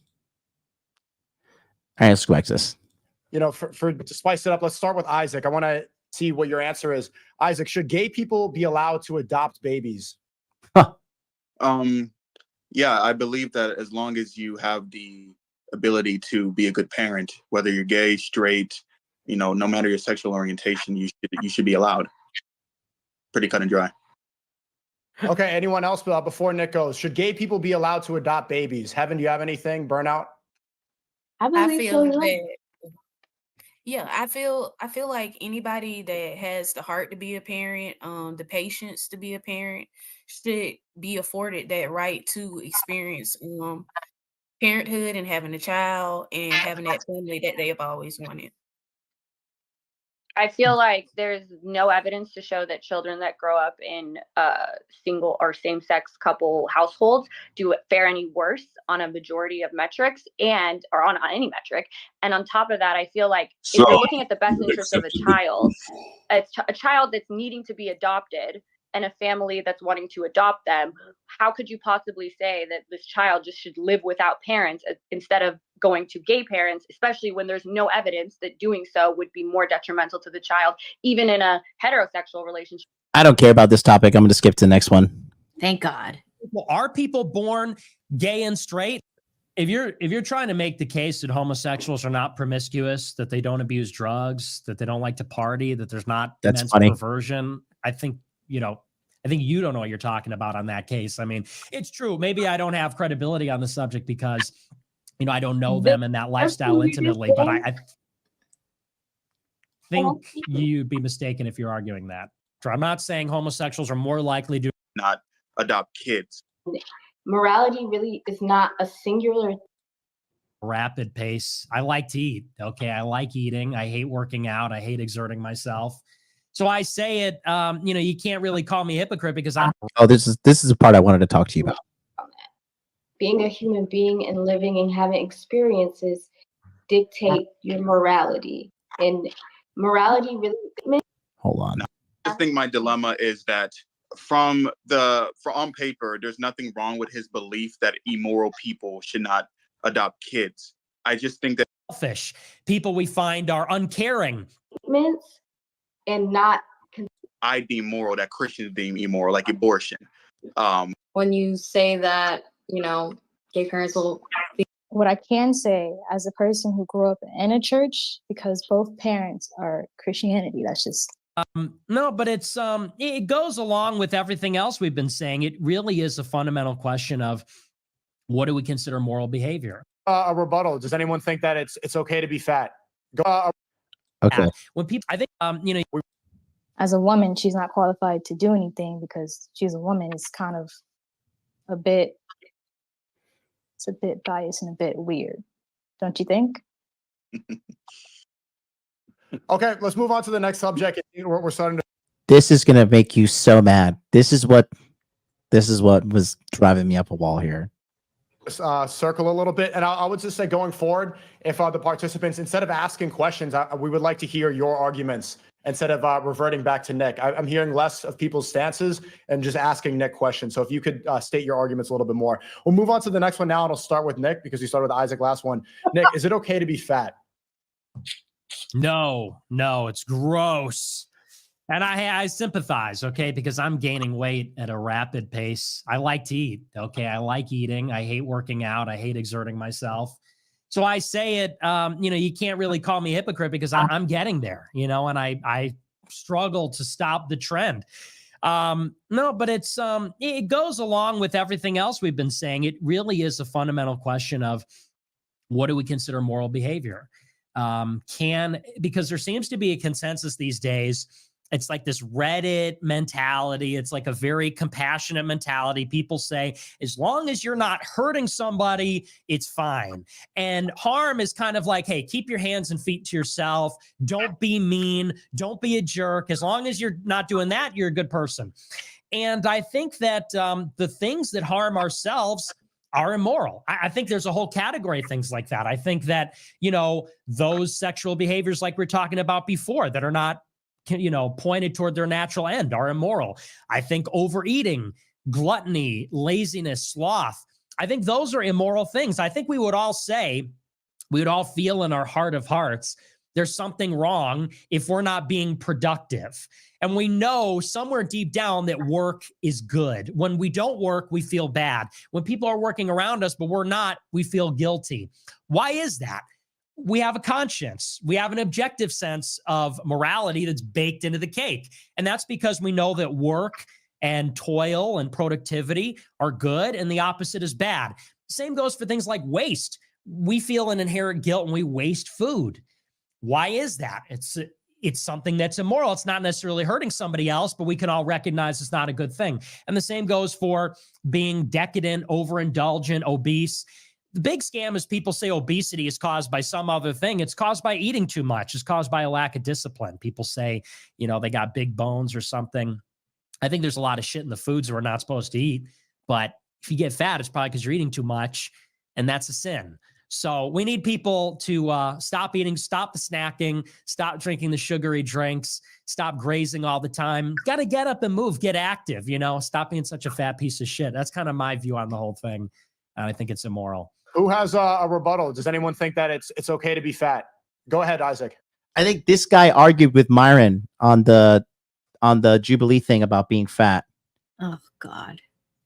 But he has like this smug look on his face. It's so funny. Listen, look, it's fucking physics, okay? Law of thermodynamics, okay? You're gonna get fat if you eat too much. A calorie, do you know what a calorie is, Kat? Are you telling me about health? What does a calorie represent? Energy. There is hope, boys. Was that shitty? Was that bad sound effect? Did it come out okay? It's all right, I guess. No, I mean, was it choppy? Was it crappy? Not as much. Oh. Anyways, yes, a calorie is a representation of a unit of energy, and overconsumption of it. You guys are idiots. Aaron, you're an idiot. I'm sorry. It was mid. I'm asking, did it come in distorted or not? I have to do this every time I think. Let me see now. That's distorted. That's distorted too? Yeah. Something's wrong with my fucking stream deck, or I got to figure this out. What are you going to do? Thank you for telling me.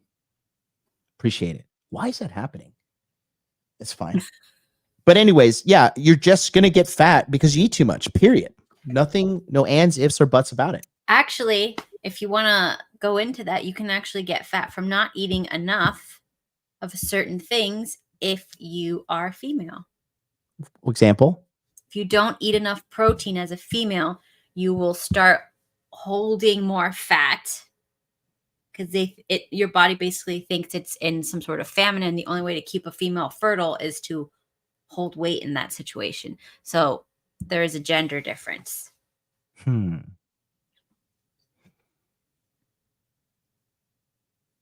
So women need to eat tons of meat. So protein. let me ask you this then. So you're saying I mean, that kind of makes sense though, because if she's under eating protein, then she's probably eating a bunch of fucking carbs because she's not sitting around hammering down. Even if fat. they don't eat anything. How does the fat magically appear? It's kind of like if you do, like, let's say if you don't eat, period, like you're completely fasted, you won't gain the weight. But then if you do have a little bit of something, even if it's not enough to like move anything, that's going to turn into fat. Because everything, when a woman fasts, everything slows down and starts going to storage mode. So any little nutrient is going to store that nutrient you get. Because in case you get pregnant, because, now we're in a time of famine, blah, blah, blah. So women need to lose weight. They need to be sleeping a lot, very relaxed, calm, no stress, chill. Like I remember, like I wanted to lose weight one time. I just got massages every other day and I lost tons of weight. Not change. That's probably lowering your cortisol levels because because women have very sensitive cortisol levels to any stress. Did you know when a man is under stress, their testosterone rises, right? When a woman is under stress, their cortisol rises. But men's cortisol level goes up too. Yes, but for different things, not for stress. I'll tell you that when I'm stressed, I can feel my cortisol levels rising. I'm not thriving under stress. Yeah, I mean, there's a lot of nuance, but in complete total famine, everybody loses weight, obviously. But so help this make sense to me. We need a certain amount of calories to operational function. Not calories. We need protein. No. Hear me out before you cut me off. Okay. You rude woman. Okay. What I'm trying to say is that we do need a certain amount of calories to operationally keep our brain working, our lungs moving. I wouldn't call it calories are only used because it's the only unit we can measure easily, especially at the time. They just burned it and they're like, this is how much, whatever. Yes. But what you need is minerals and vitamins and nutrients. And you can get all of that from freaking meat. I understand. Let me complete my thought and then you could tear it apart. Shut up and take my money. Thank you for the 20,000 dong. More dong for you, Kat. Powerlifting can help. Thank you so much. 20,000 dong is like $1. So thank you so much. So your basal metabolic rate, you know what that is, right? Your BMI. Yes. And for women, it will drop to the floor if you're under stress. Your basal metabolic rate will? You'll actually become colder and not be able to burn any of the calories. And then you'll start swelling and other processes will break down because now you're not getting your nutrients and blah, blah, blah, blah. So it's a great part. I know. Hear me out. I'm gonna because this is gonna tie into what they say now. I watched this part. Dr. Melons hasn't. So you need a certain amount of calories to run your lungs, your brain, fire neurons, all that stuff, right? Now, but you're telling me that, because my question is this, that's the immediate use of calories is to run your body, first of all. And then the excess either builds muscle or fat, quite frankly, right? So if you have a hormone problem, you're saying that you can eat this and it automatically goes to fat. But what about operating the body? Like, do certain parts of the body get neglected? Like you can't move your left arm anymore? No, not legs and arms, not things that you would notice, but like your mental stuff won't work. Other processes won't work. Everything will start to break down.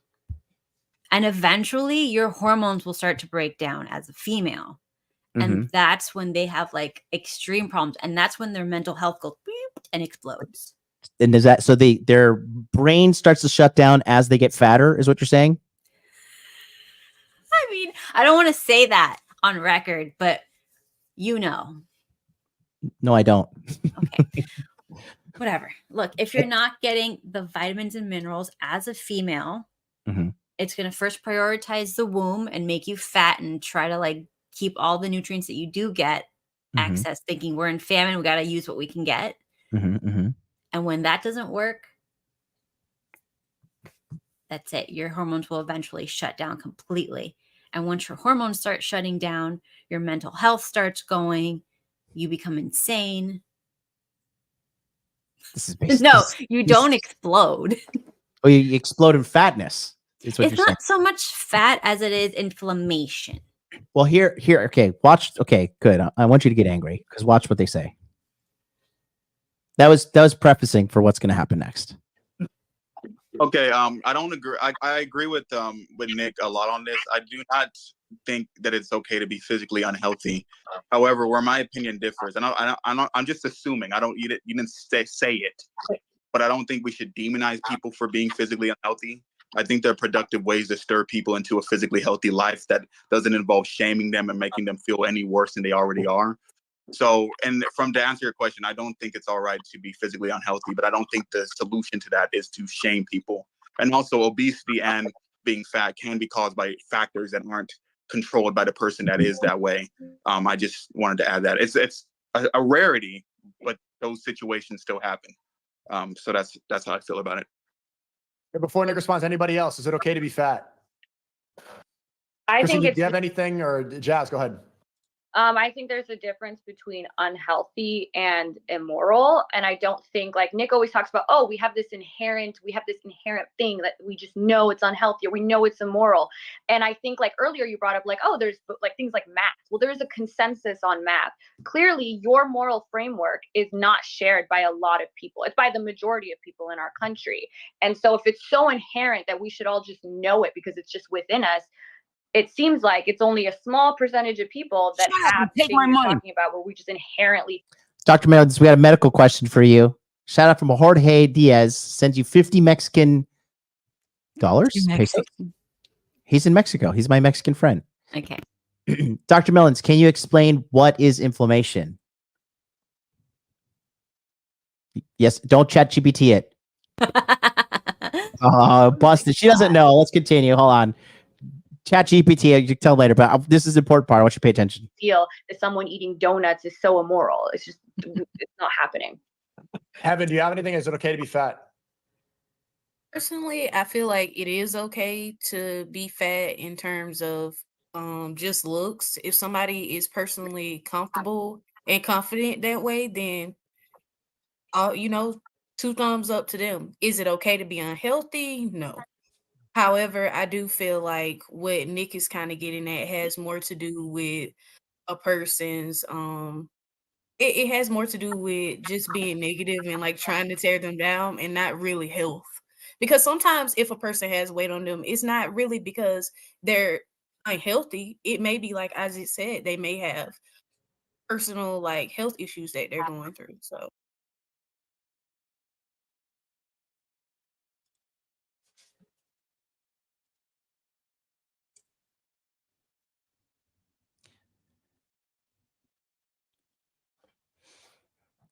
Why do you think the majority of people are fat?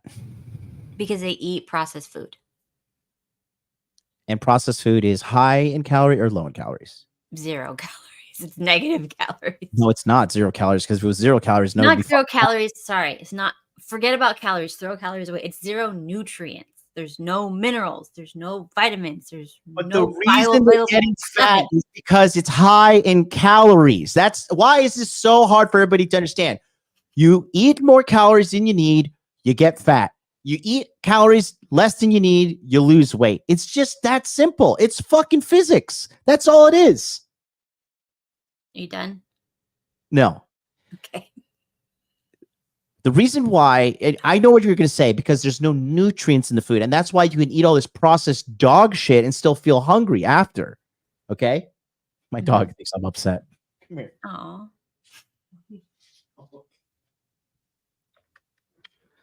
But the only reason people get fat is because the majority of people, because they eat too much calories. The serving size in America is huge. The average, people in America have no idea how much calories they're eating, and they just think, "Oh, I don't eat that much. I'm not that because I'm always hungry." You're hungry because you're not eating foods with nutrients in them.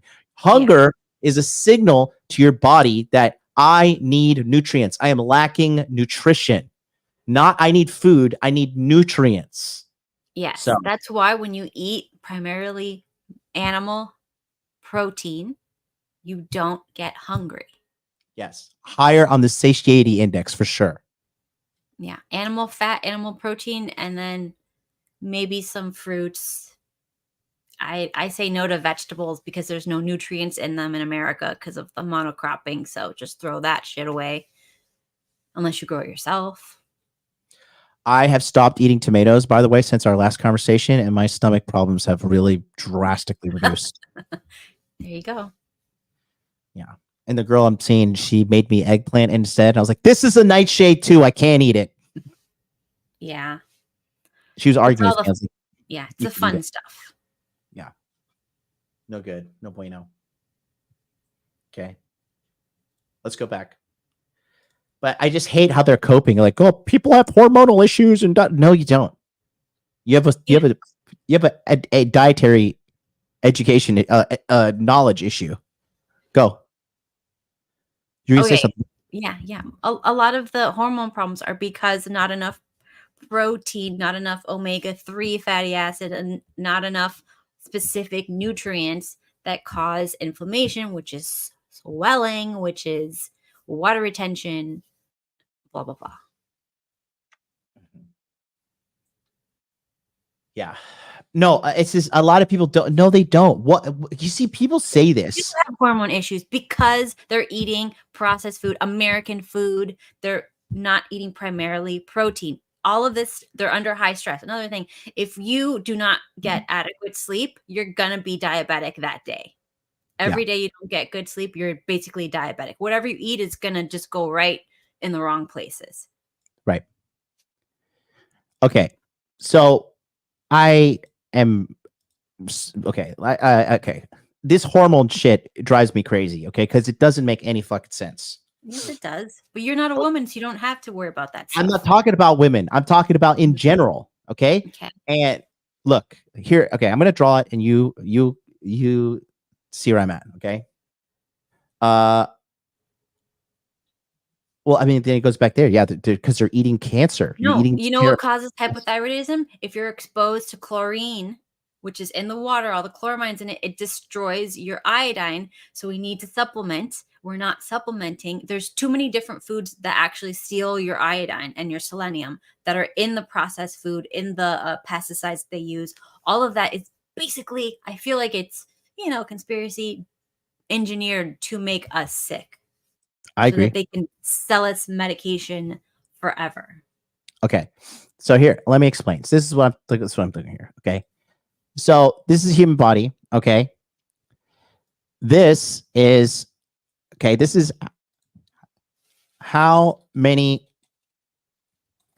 calories you need to function. Okay. Your BMR, basal metabolic rate. Okay. This is how many calories you need to function. Correct? Okay. So let's just say this is, for simplicity's sake, 1,000 calories. Okay. So anything above 1,000 calories is if depending on the calories you eat, it's either going to be put into protein or fat on your body. There's nowhere else it's going to go. True or false? Or you don't know? No, because, okay, this is the thing. If you have a hormone issue and you eat 1,000, everybody who has the 1,000 calories, depending on where they are in their hormones, what pesticides they're exposed to, what chemicals they're exposed to, their heavy metal levels, all of these things are going to affect what happens to it. So that's why you can have the same people on the same diet in the same home, and their bodies will be completely different. Because some people are sleeping, some people are stressed, some people are female, some people are male, and the chemicals you're exposed to. And if there is mold in the house and you have specific genes and there's mold in the house, you will gain tons of weight like crazy amounts of weight until you get out of that house. So, okay, I see what you're saying. Okay, but some of these calories, or these go to, again, running the body. So you're saying certain hormones will just cause this to store fat and then neglect the operations of the human body. Yes. How? Where's the signaling? It's by design. It's mostly for females. It's not going to happen as much to males. So if most of your people you talk to are males, you probably don't have to worry about this stuff as much. But if they have thyroid problems, it's probably because the water is heavily chlorinated. They're drinking that. It depletes your iron stores. That's going to ruin all your hormones down the line because everything is interconnected. So if your thyroid can actually affect whether or not you can take up vitamins and minerals in your digestive system, everything is working synergistically. If one piece of the machine is broken, none of the rest is going to work properly. So as much as it'd be really nice and simplistic to just say what goes in is what you get, it's because you can put it in a broken machine and you're going to get nothing, because there's some people that eat and they waste away to nothing. So we're not talking about just women. We're talking about men and women in America, even though women are fatter than men. I Men understand. and women are different. There's two genders. Okay, now we're canceled for sure. Okay. So, but my question is this, right? Mm-hmm. How does, like, for example, like, let's say this is happening to somebody, right? And they're vegan. They're vegan. They're fucked. You can't live. Jesus fucking Christ. Can I make a point first and then refute it? Okay. Let's just say they're eating lettuce and leafy green vegetables. How is that converted into fat? If the majority of people are blaming their hormone, how are we converting lettuce into fat? Remember, you're going to eat more lettuce because there's no fucking nutrients in it. Mm-hmm. And you're going to think, oh, it's fine. Because this is a reality. People are like, I'm just eating a salad. They're not. They're probably putting some oil and vinegar and some bullshit, probably processed crap on top of it. Some sprinkles. How is vinegar converted into fat on a waistline? It's not as easy as what you think it is. Because sometimes just Sounds not to me like you know what you're talking about. Oh my God. Okay. How is it converted into fat? I think people are irresponsible and they blame hormones. Yes. And I think the majority of people are overeating. Okay. Yes. Majority of people overeating. Why do people overeat? Because they didn't sleep very well. They're under stress. They're undereducated is the bottom line. They're low IQ. No, not that they're low IQ, because I know some people that are smart, but they're fat as fuck. Because they're undereducated in this department. Because they think if I have a lot of money and some smarts, I could be big and people will just deal with me. I just don't understand the science of it. That's okay. Look, you don't need to talk to me about it. I know someone. I'm going to tell you who they are, and you're going to have them on, and you're going to have them explain it to you. Because it's not a chick. I'm sorry. It's a dude. Well, he probably knows what he's talking about. So, okay. Yeah. He does know what he's talking about. Mm-hmm. And he came on my podcast and he yelled at me. So I like him already. And he was like explaining this stuff in better details. Because I'm trying to understand how the body is neglected. Like it doesn't. Okay. How are we neglecting the operation of the body to the point that it's becoming fat? Like the body's like, okay, just store fat. My heart beating, optional, but let's store fat. Yeah, I mean, basically for women, that's what happens. For men, it could happen if they're high in estrogen. They get high in estrogen when they're exposed to estrogenic substances like a lot of fat. The more fat a man has on his body, the more estrogen. Why are they storing the estrogen? Unless you're having tons. In the past, you could only get a lot of estrogen and fat on your body as a man because you're having super tons of sugar, right? Because we don't. That was it. That's the only crap that would make you estrogenic back in the olden days was sugar. straight up sugar. So they knew you're eating sweets, you're getting fat. Now you can eat just any food in America and you can be getting fat because of all the additives that they put in it, the processing, the freaking plastic that's wrapped around it. Yes. It's going into your nut sacks and it's making you a beta and it's making you agree with OnlyFans girls. But wouldn't you agree with me that, so you're telling me the majority of Americans are eating 2,000 calories a day, but they're still fucking obese? The majority of American females that I know that are overweight, that I know exactly what they eat, they're hardly eating food and they're exercising the wrong way and it's making them swell up. Like, you know, when your heart's about to die, you know how you swell up like a freaking balloon? They're like that. They're like that. They're getting cortisol humps on their backs and shoulders. They're getting cortisol face, swelling over here. They're, you know, like, you know, when the belly turns like multiple things like that, that is cortisol belly. So these women, they are over exercising, they are under eating, and they're just blowing the fuck up. And then finally they get a heart attack or some shit like that. But that's not the majority, I would say. I would say the majority of people are just eating processed food, eating too many calories, not exercising enough, and that's why they're fat. I would say that's the majority of people. The majority of people, yes. But there are still people. That's all I wanted. That it does happen to. 9-hour conversation is all. That's the point I was trying to get to. Yes, the majority of people overeat because they don't actually know what they're eating. They don't sit there and count, you know, like the fat, whatever, fat, protein, whatever the macros are. They don't ever do that. So like they, or like whatever, like simple things like adding a little bit of butter or a little bit of more mayo or something on it can make a huge difference.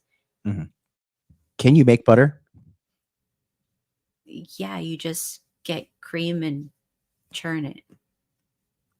Churn? What are you, a fucking Amish?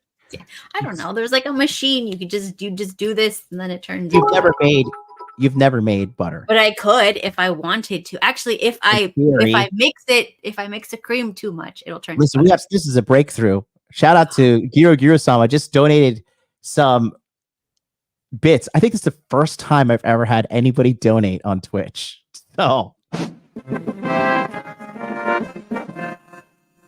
I'm the most popular streamer in the world. You're welcome, Dr. Melons. You're getting me canceled. Thank you. Yeah, you're fucking 600 YouTube fucking subscribers. Yeah, okay. Better you go straight back to the poorhouse. And also, like, fat is subjective because fat is not subjective. A lot of beauty standards have changed over time.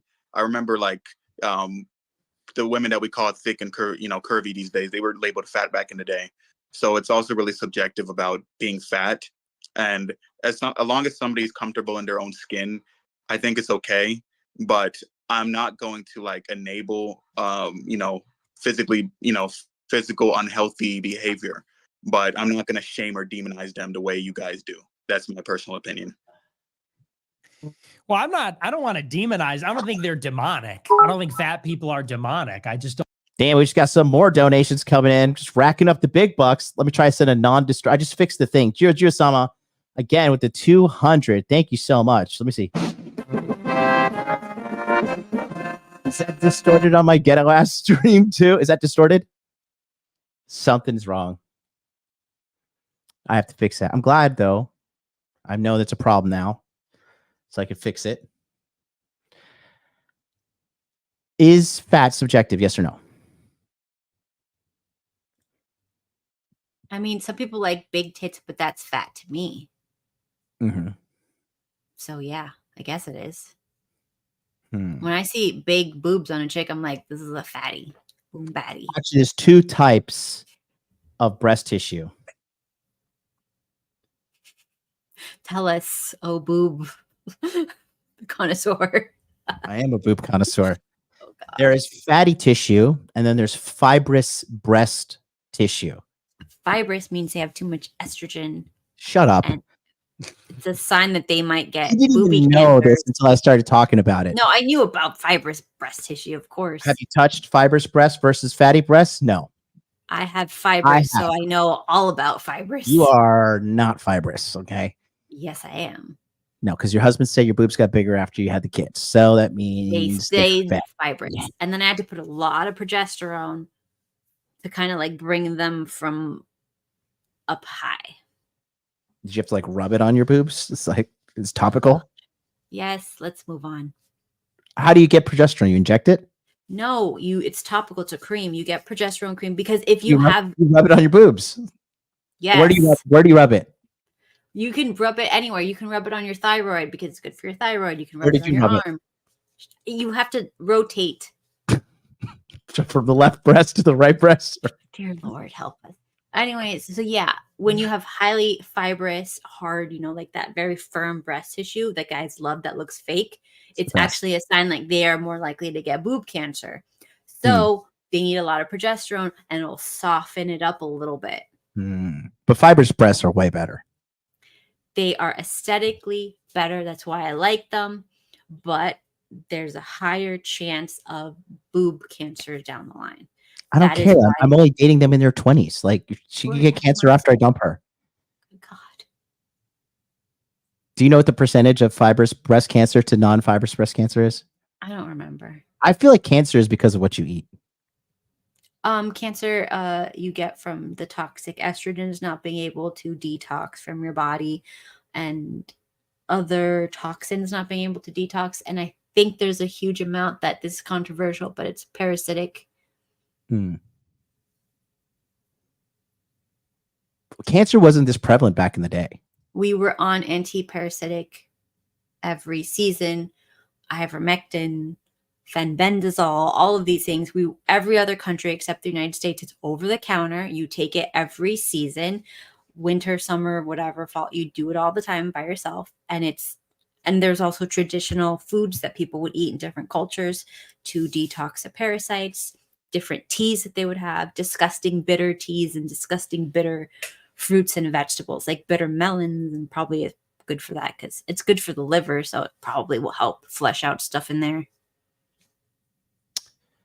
Bitter melon is really gross. It's disgusting. If it's disgusting, it's probably medicinal or poison. So those are the choices. What a large nap. It's either going to really help you or really kill you. Okay, here we go. Let's go back to this. So immoral. It's not happening. Heaven, do you have anything? Is it okay to be fat? Personally, I feel like it is okay to be fat in terms of just looks. If somebody is personally comfortable and confident that way, then two thumbs up to them. Is it okay to be unhealthy? No. However, I do feel like what Nick is kind of getting at has more to do with a person's it has more to do with just being negative and like trying to tear them down and not really health. Because sometimes if a person has weight on them, it's not really because they're unhealthy. It may be like Isaac said, they may have personal like health issues that they're going through. So and also like fat is subjective because a lot of beauty standards have changed over time. I remember like the women that we call thick and curvy these days, they were labeled fat back in the day. So it's also really subjective about being fat. And as long as somebody's comfortable in their own skin, I think it's okay. But I'm not going to like enable, physical unhealthy behavior. But I'm not going to shame or demonize them the way you guys do. That's my personal opinion. Is fat shaming good or bad? Well, women do it all the time. Is it effective or non-effective? It's effective to keep other women in their place, or yeah, they use it like for dominance. I think fat shaming works. It depends on the person. For some people, it can make them go to eating disorders. Some people will make them go healthy. Some people makes them stress, which makes them eat more, which doesn't help at all. I think the more we've taken shame out of American society, the worse it's gotten. Yeah, we do need shame. The no shame stuff has led us down a very bad road. So we need shame. We don't need to be mean and cruel to each other, but like a little bit of shame, like you look fat is acceptable, not like constantly like you should kill yourself, you're huge, like, you know, within reason, like just let people know, look, you're getting big, we're concerned. I think shame is good. A shameless society is a society heading to ruin. Well, I don't want to demonize. I don't think they're demonic. I don't think fat people are demonic. I just don't want to see them. I don't want to see them around. I think there's, it is the picture of being unhealthy when you're obese. You know, people don't like to look at it for a reason. There's a reason that, you know, super fat people are not in high demand, you know, in the dating market or something like that. You know, we don't like it because it's not beautiful. It's not beautiful because it's not good. It's not beautiful because it's not healthy. And I think that, you know, as far as shame is concerned, I think shame is extremely important, you know, because people, we know people and we know ourselves. If we don't have positive and negative incentives, we will do the path of least resistance. We will do what we want. We'll do what is easiest. And something like food, we all love to eat. Food tastes good. It's abundant. It's plentiful. You know, it's something that we like to do. If there's not a powerful motivator like shame or fear of judgment or things like that, I think it does actually lead more people to engage in that. And I think it's not for their benefit. So it's almost like you look at a person who's fat. Now, a person that's fat has a lot of. According to the CDC, 73.6% of American adults are considered overweight. They all have hormone problems and they're all eating 1,000 calories and still getting fat. Look, it's in the food, it's in the water, it's in everything. You didn't answer my question. I don't know. Everybody's Like, eating 1,000 calories. I see what these. no, I'm sure people are overeating and they're eating processed foods and they're saying things like, I can't afford to have good food, blah, blah, blah, and then shoving themselves with this. It's a bad situation all around. It is. The problems, you know, they're probably going to die. They have a lot of like health complications. Also, you know, people don't really want to be around that. Are we really going to vilify the shaming? What's better for the person? If they're shamed, but they're skinny, or they're not shamed, but they're fat? I think it's better if they're shamed and they're skinny. I think that's better for them. I think that's better for society. And we have to kind of get away from this like oversensitivity. People are like wild animals. If left to their own devices, they will destroy themselves and others. I think meanness is actually kind of a prerequisite for society. And by the way, we know this with other things. When people are like racist, when people are whatever, the kinds of things you guys don't like, you have no problem shaming them. You have no problem being mean, even in some ways, not necessarily you guys in particular. He has a really good point here. Speaking broadly, even being a little bit hypocritical towards so-called racists or sexist or whatever. So I don't think anybody disagrees with the tactics. Everybody knows that. It's just a question of what do you think is wrong? And I think that on some level, people want to tolerate fatness because people are more tolerant of weakness, decadence, selfishness than they are of meanness or cruelty or other things like that. And I just think that's all I think that's imbalanced. And they go to the degree of like causing you to lose your job. I mean, they don't think about like somebody says something stupid online and like we got to cancel this guy. Like you're endangering his family. You're endangering his children if he has a woman as well. So that's just not okay at all. Like you got to choose which side. But it's like if you don't agree with them, they could do whatever they want to destroy you in every way possible. But if you disagree with them and then use their same tactics against them, now you're just this terrible person. Yeah, the common thread is they're totally okay with destroying someone if you self-delete, if you do all this, if you're not on their team. They have no problems. They have no sympathy for you or your family. Nothing, period. They don't care. You're dog to them. But on the other side, it's like, look, we're just trying to say you should be healthy and this is what used to work in the past.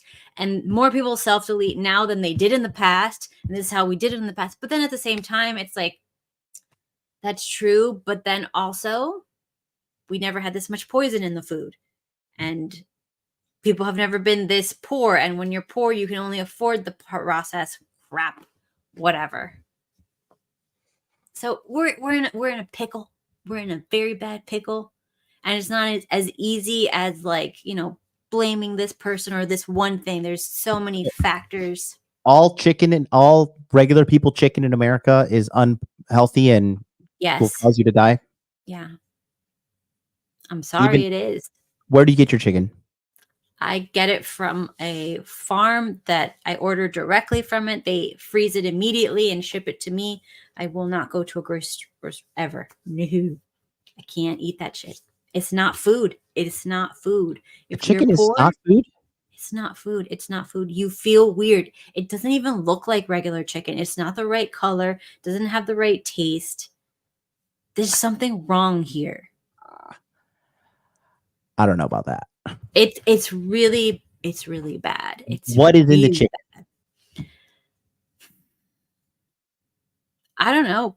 It just doesn't taste good. It doesn't make me feel good. I get really sick and I'll vomit when I get something from Whole Foods, and I'm fine with the stuff from the farm. So whatever it is that happened between the whatever to get to Whole Foods, I don't know what it is, but I get sick, I vomit, I get migraines, I feel bad, I get digestive issues. For like a week, I'll be like swollen and puffy. There's something wrong with it. I can't go to a restaurant anymore. Well, yeah, restaurant is for sure terrible. Cisco is just nothing but a giant cancer-producing company. Yeah, and so I don't know if you're really poor, what you can do in this country, other than, I would say, like if I'm really poor, I would probably eat a can of sardine, 1 can a day. That's 20 grams of protein. You can't eat more than that because of the mercury. You aren't not going to be able to detox it if you have too much. And then for the rest of the meat, like I can't find a good cheap source of meat because I have friends that are like, get me, like tell me what to get. This is my budget, and it's like really low. And I'm like, I can't find what you can eat that's safe, that'll give you enough protein. So I disagree. I think you could go and get chicken from the store and just eat chicken and broccoli and be able to be like, you're not going to like just keel over and die from eating chicken and broccoli. You're not going to die, but I'm saying you're not going to get. Nor like will you be fat. nutrients. Nor will you be fat. Maybe. But I'm trying to say optimal health. It's hard here if you don't have a lot of money. Steak, yes. Pork, no. Pork is like the quickest way to get diseases and parasites pork. and stuff. Yeah, no. Don't eat pork. Pig is a filthy animal. Balanced. Anyways, I do have to go. No, you don't. You have no life. I gotta wake up at noon tomorrow.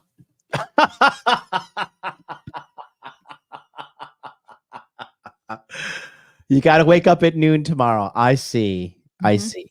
Okay. You want to finish off the fat part of this debate? Sure. Yeah, go ahead. Burnout. And then I want to hear from one second, Burnout. Ask another question. No, Burnout. Before you ask the question, I want to hear your response before you change the subject. So we'll hear from Burnout. Okay. Then I want to hear from Christine. I want to hear from Cheyenne. You have not been participating.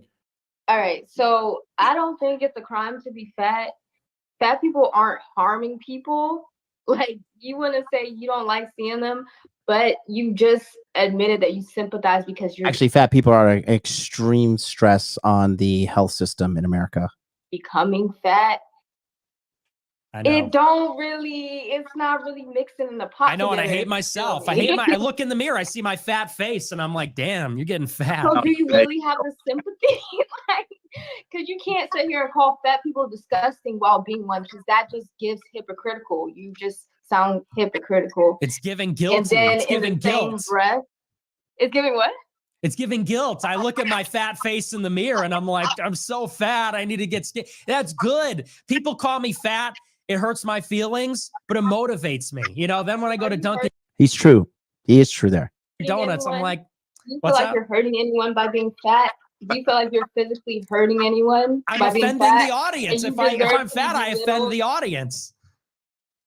You shouldn't think that way about yourself, man. You need like, no, because I don't it's okay think to what like. You equated it to is the same. And you know that the same It depends on your look. Some fat people can pull it off. They have like a kind of jolly demeanor. They're kind of, some people look a little better that way. Body. I feel like we shouldn't speak on other people's bodies, especially if we don't know what's going on with them. That's funny because I'm pretty sure she was massively pro-vax. You're more than valid to speak on yours. And if you're admitting to being embarrassed about getting fat and in the same breath belittling fat people, you're just saying that you hate yourself. I hate that I'm getting fat. I do. And everyone should want to be healthy. Everyone should want these things. And we should encourage them to be. I want everyone to be the best that they can be. And I don't think we should be like cruel. I am against cruelty, but I do think, you know, if there's shame involved, if people feel bad for being fat, I don't think that's a bad thing. And there's a big difference between cruelty. I don't believe in cruelty. I don't believe in meanness. I don't think I'm a particularly mean person, but I do think that, you know, when society says this is good, this is bad, when people don't measure up, I think it does cause, you know, negative feelings, but I don't think negative feelings are always bad. I think it's like pain. Pain isn't bad. If you get shot in the head, you know, it hurts because you have a problem. In the same way, not often, not all the time, but if you feel negative emotion, a lot of the times it's because you need to make a change. And I feel like the left in general, they want to remedy all bad feelings, all negative feelings. They want to create an environment where everyone's super sensitive.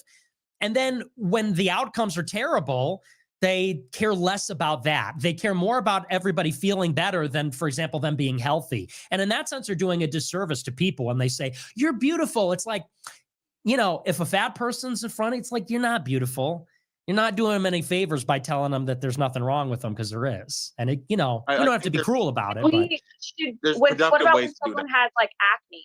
Should we like shame them? Because it could be for like a hormonal issue, which a lot of people that are bigger have hormonal issues or some type of genetic predisposition to it. Genetic predisposition to a hormone issue. How many people out there, Kat? Huh? I think you're muted or something. Yeah. Look, as someone who suffered with that and was broke, there's nothing you can do if you're broke with that.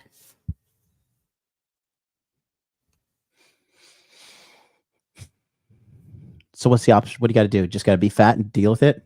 But you were never fat. No, I'm talking about acne. No, she's talking about like predisposition of being fat and all this shit. No, she was saying, what if you had a predisposition for having acne, right? That's what she was trying to equate it to. Mm-hmm. And that's the thing. And if you have acne in this country, what do they give you? Birth control pills that make you fat, sick, deplete all your vitamins and nutrients, right?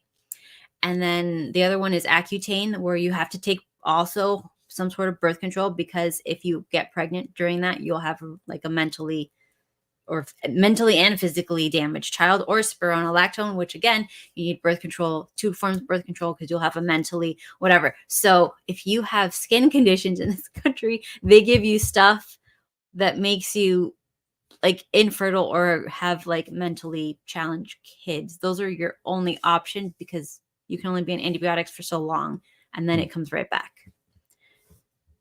Because they don't actually do root cause, which is like, hey, your hormones are bad because maybe you shouldn't stay up all night. Maybe you should eat more protein. Maybe you should do like some stress relieving stuff. Maybe there's too much chlorine in your water.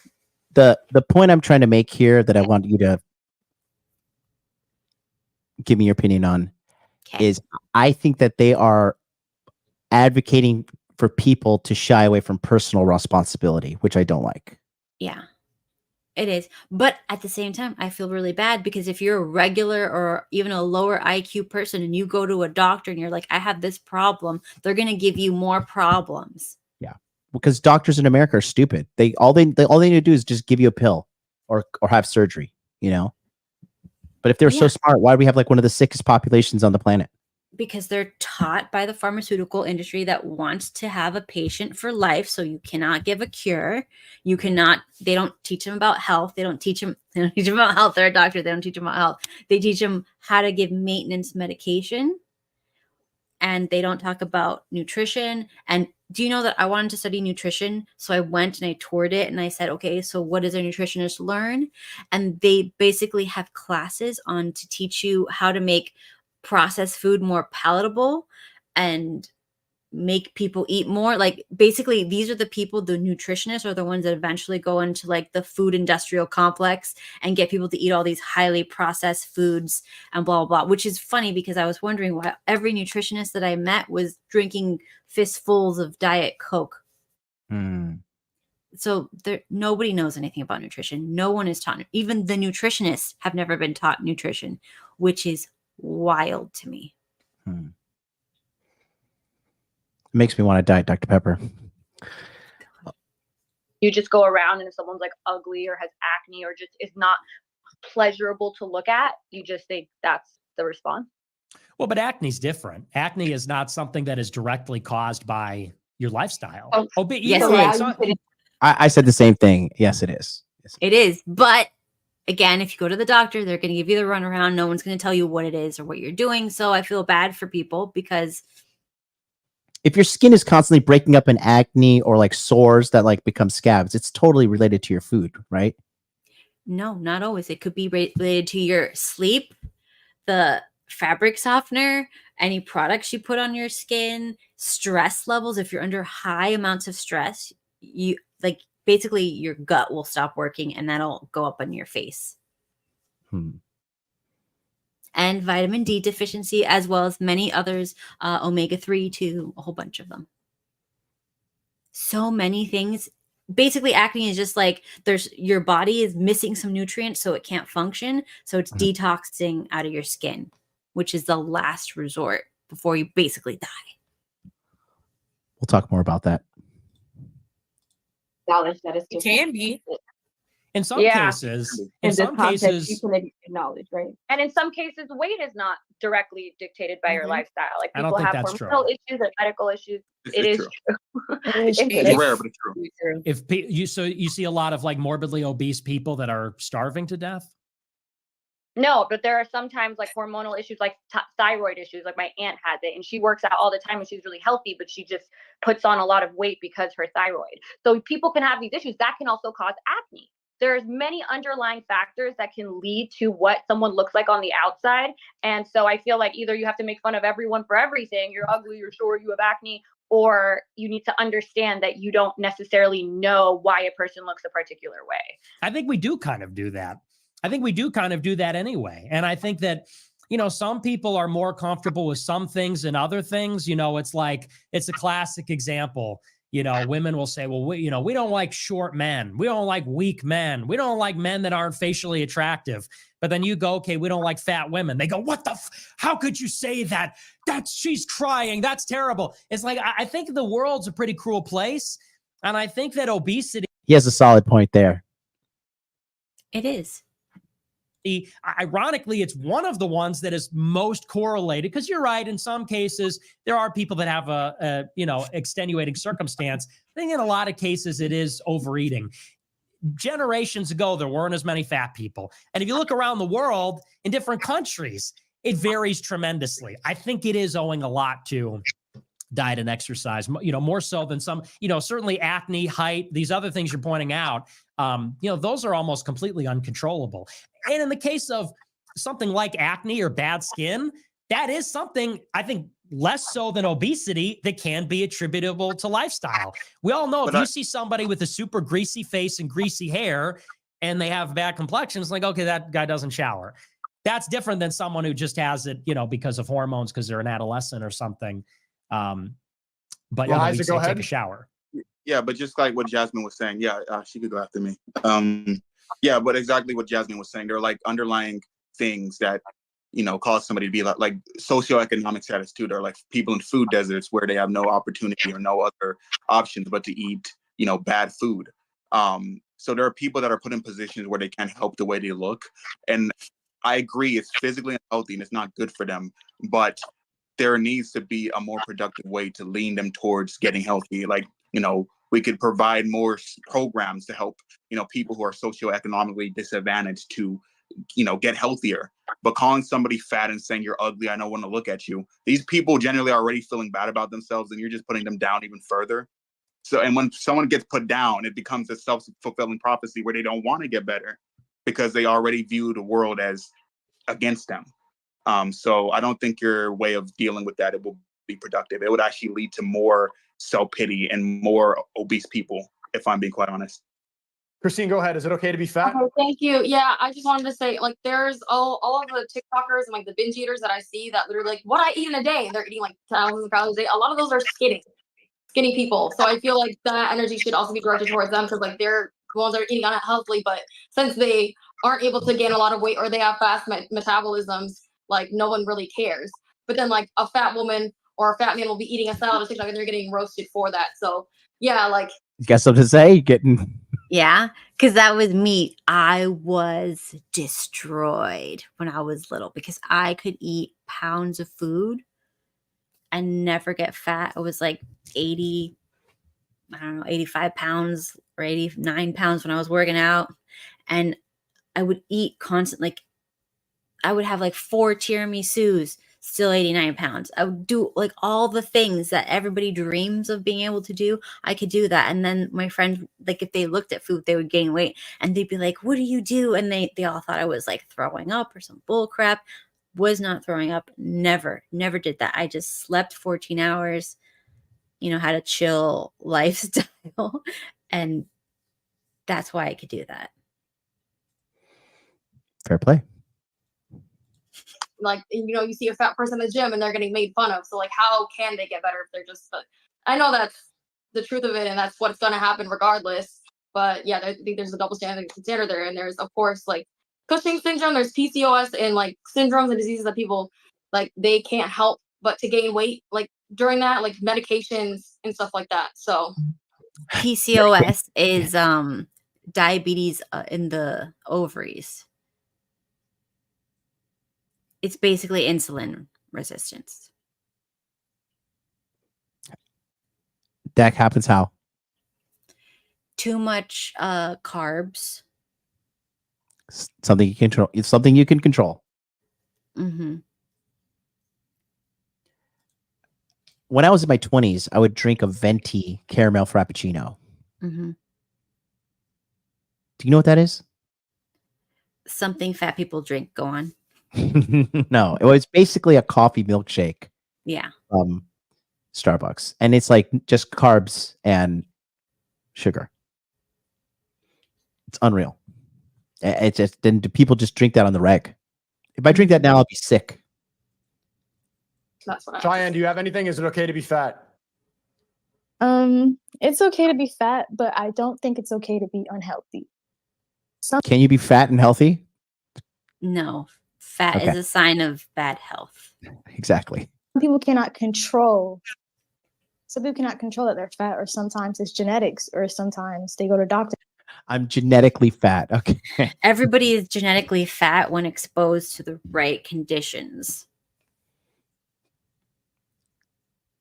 I told you that funny, interesting fact that in Japan, people who have diabetes will be very thin. People in the US and other countries, when they get diabetes, they can get very fat because in Japan, they have fasting wasting. In the US, they have blown up. And it's still diabetes. So also, just because you look healthy and thin and whatever, and you're like, I can eat whatever I want, your body inside could be rotting. Like a lot of the bodybuilders, they look great, but they are dying quickly.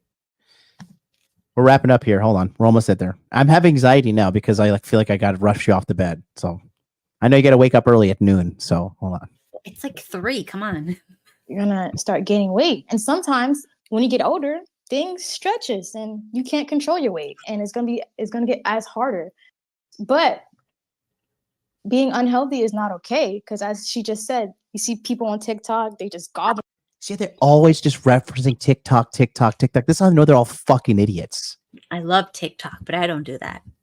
On that thing, gobbling. But some of them have fast metabolism versus you'll see somebody who's plus size, they're eating like a healthy meal and they're making fun of. I don't think that's okay that they get shamed. I eat horribly and everything goes into my ass and titties and I just make more money on OnlyFans. So okay, we don't need to talk about OnlyFans. That's a different subject completely. Let's move on because this is kind of getting cyclical. All right. That's it. Dr. Melons, thanks for joining us. Your appreciate your candor is also always appreciated. Yep. Closing statements. Get out of the United States if you want to live. But don't eat pork. Sleep more than you think you need to sleep. The only secret to youth is sleep.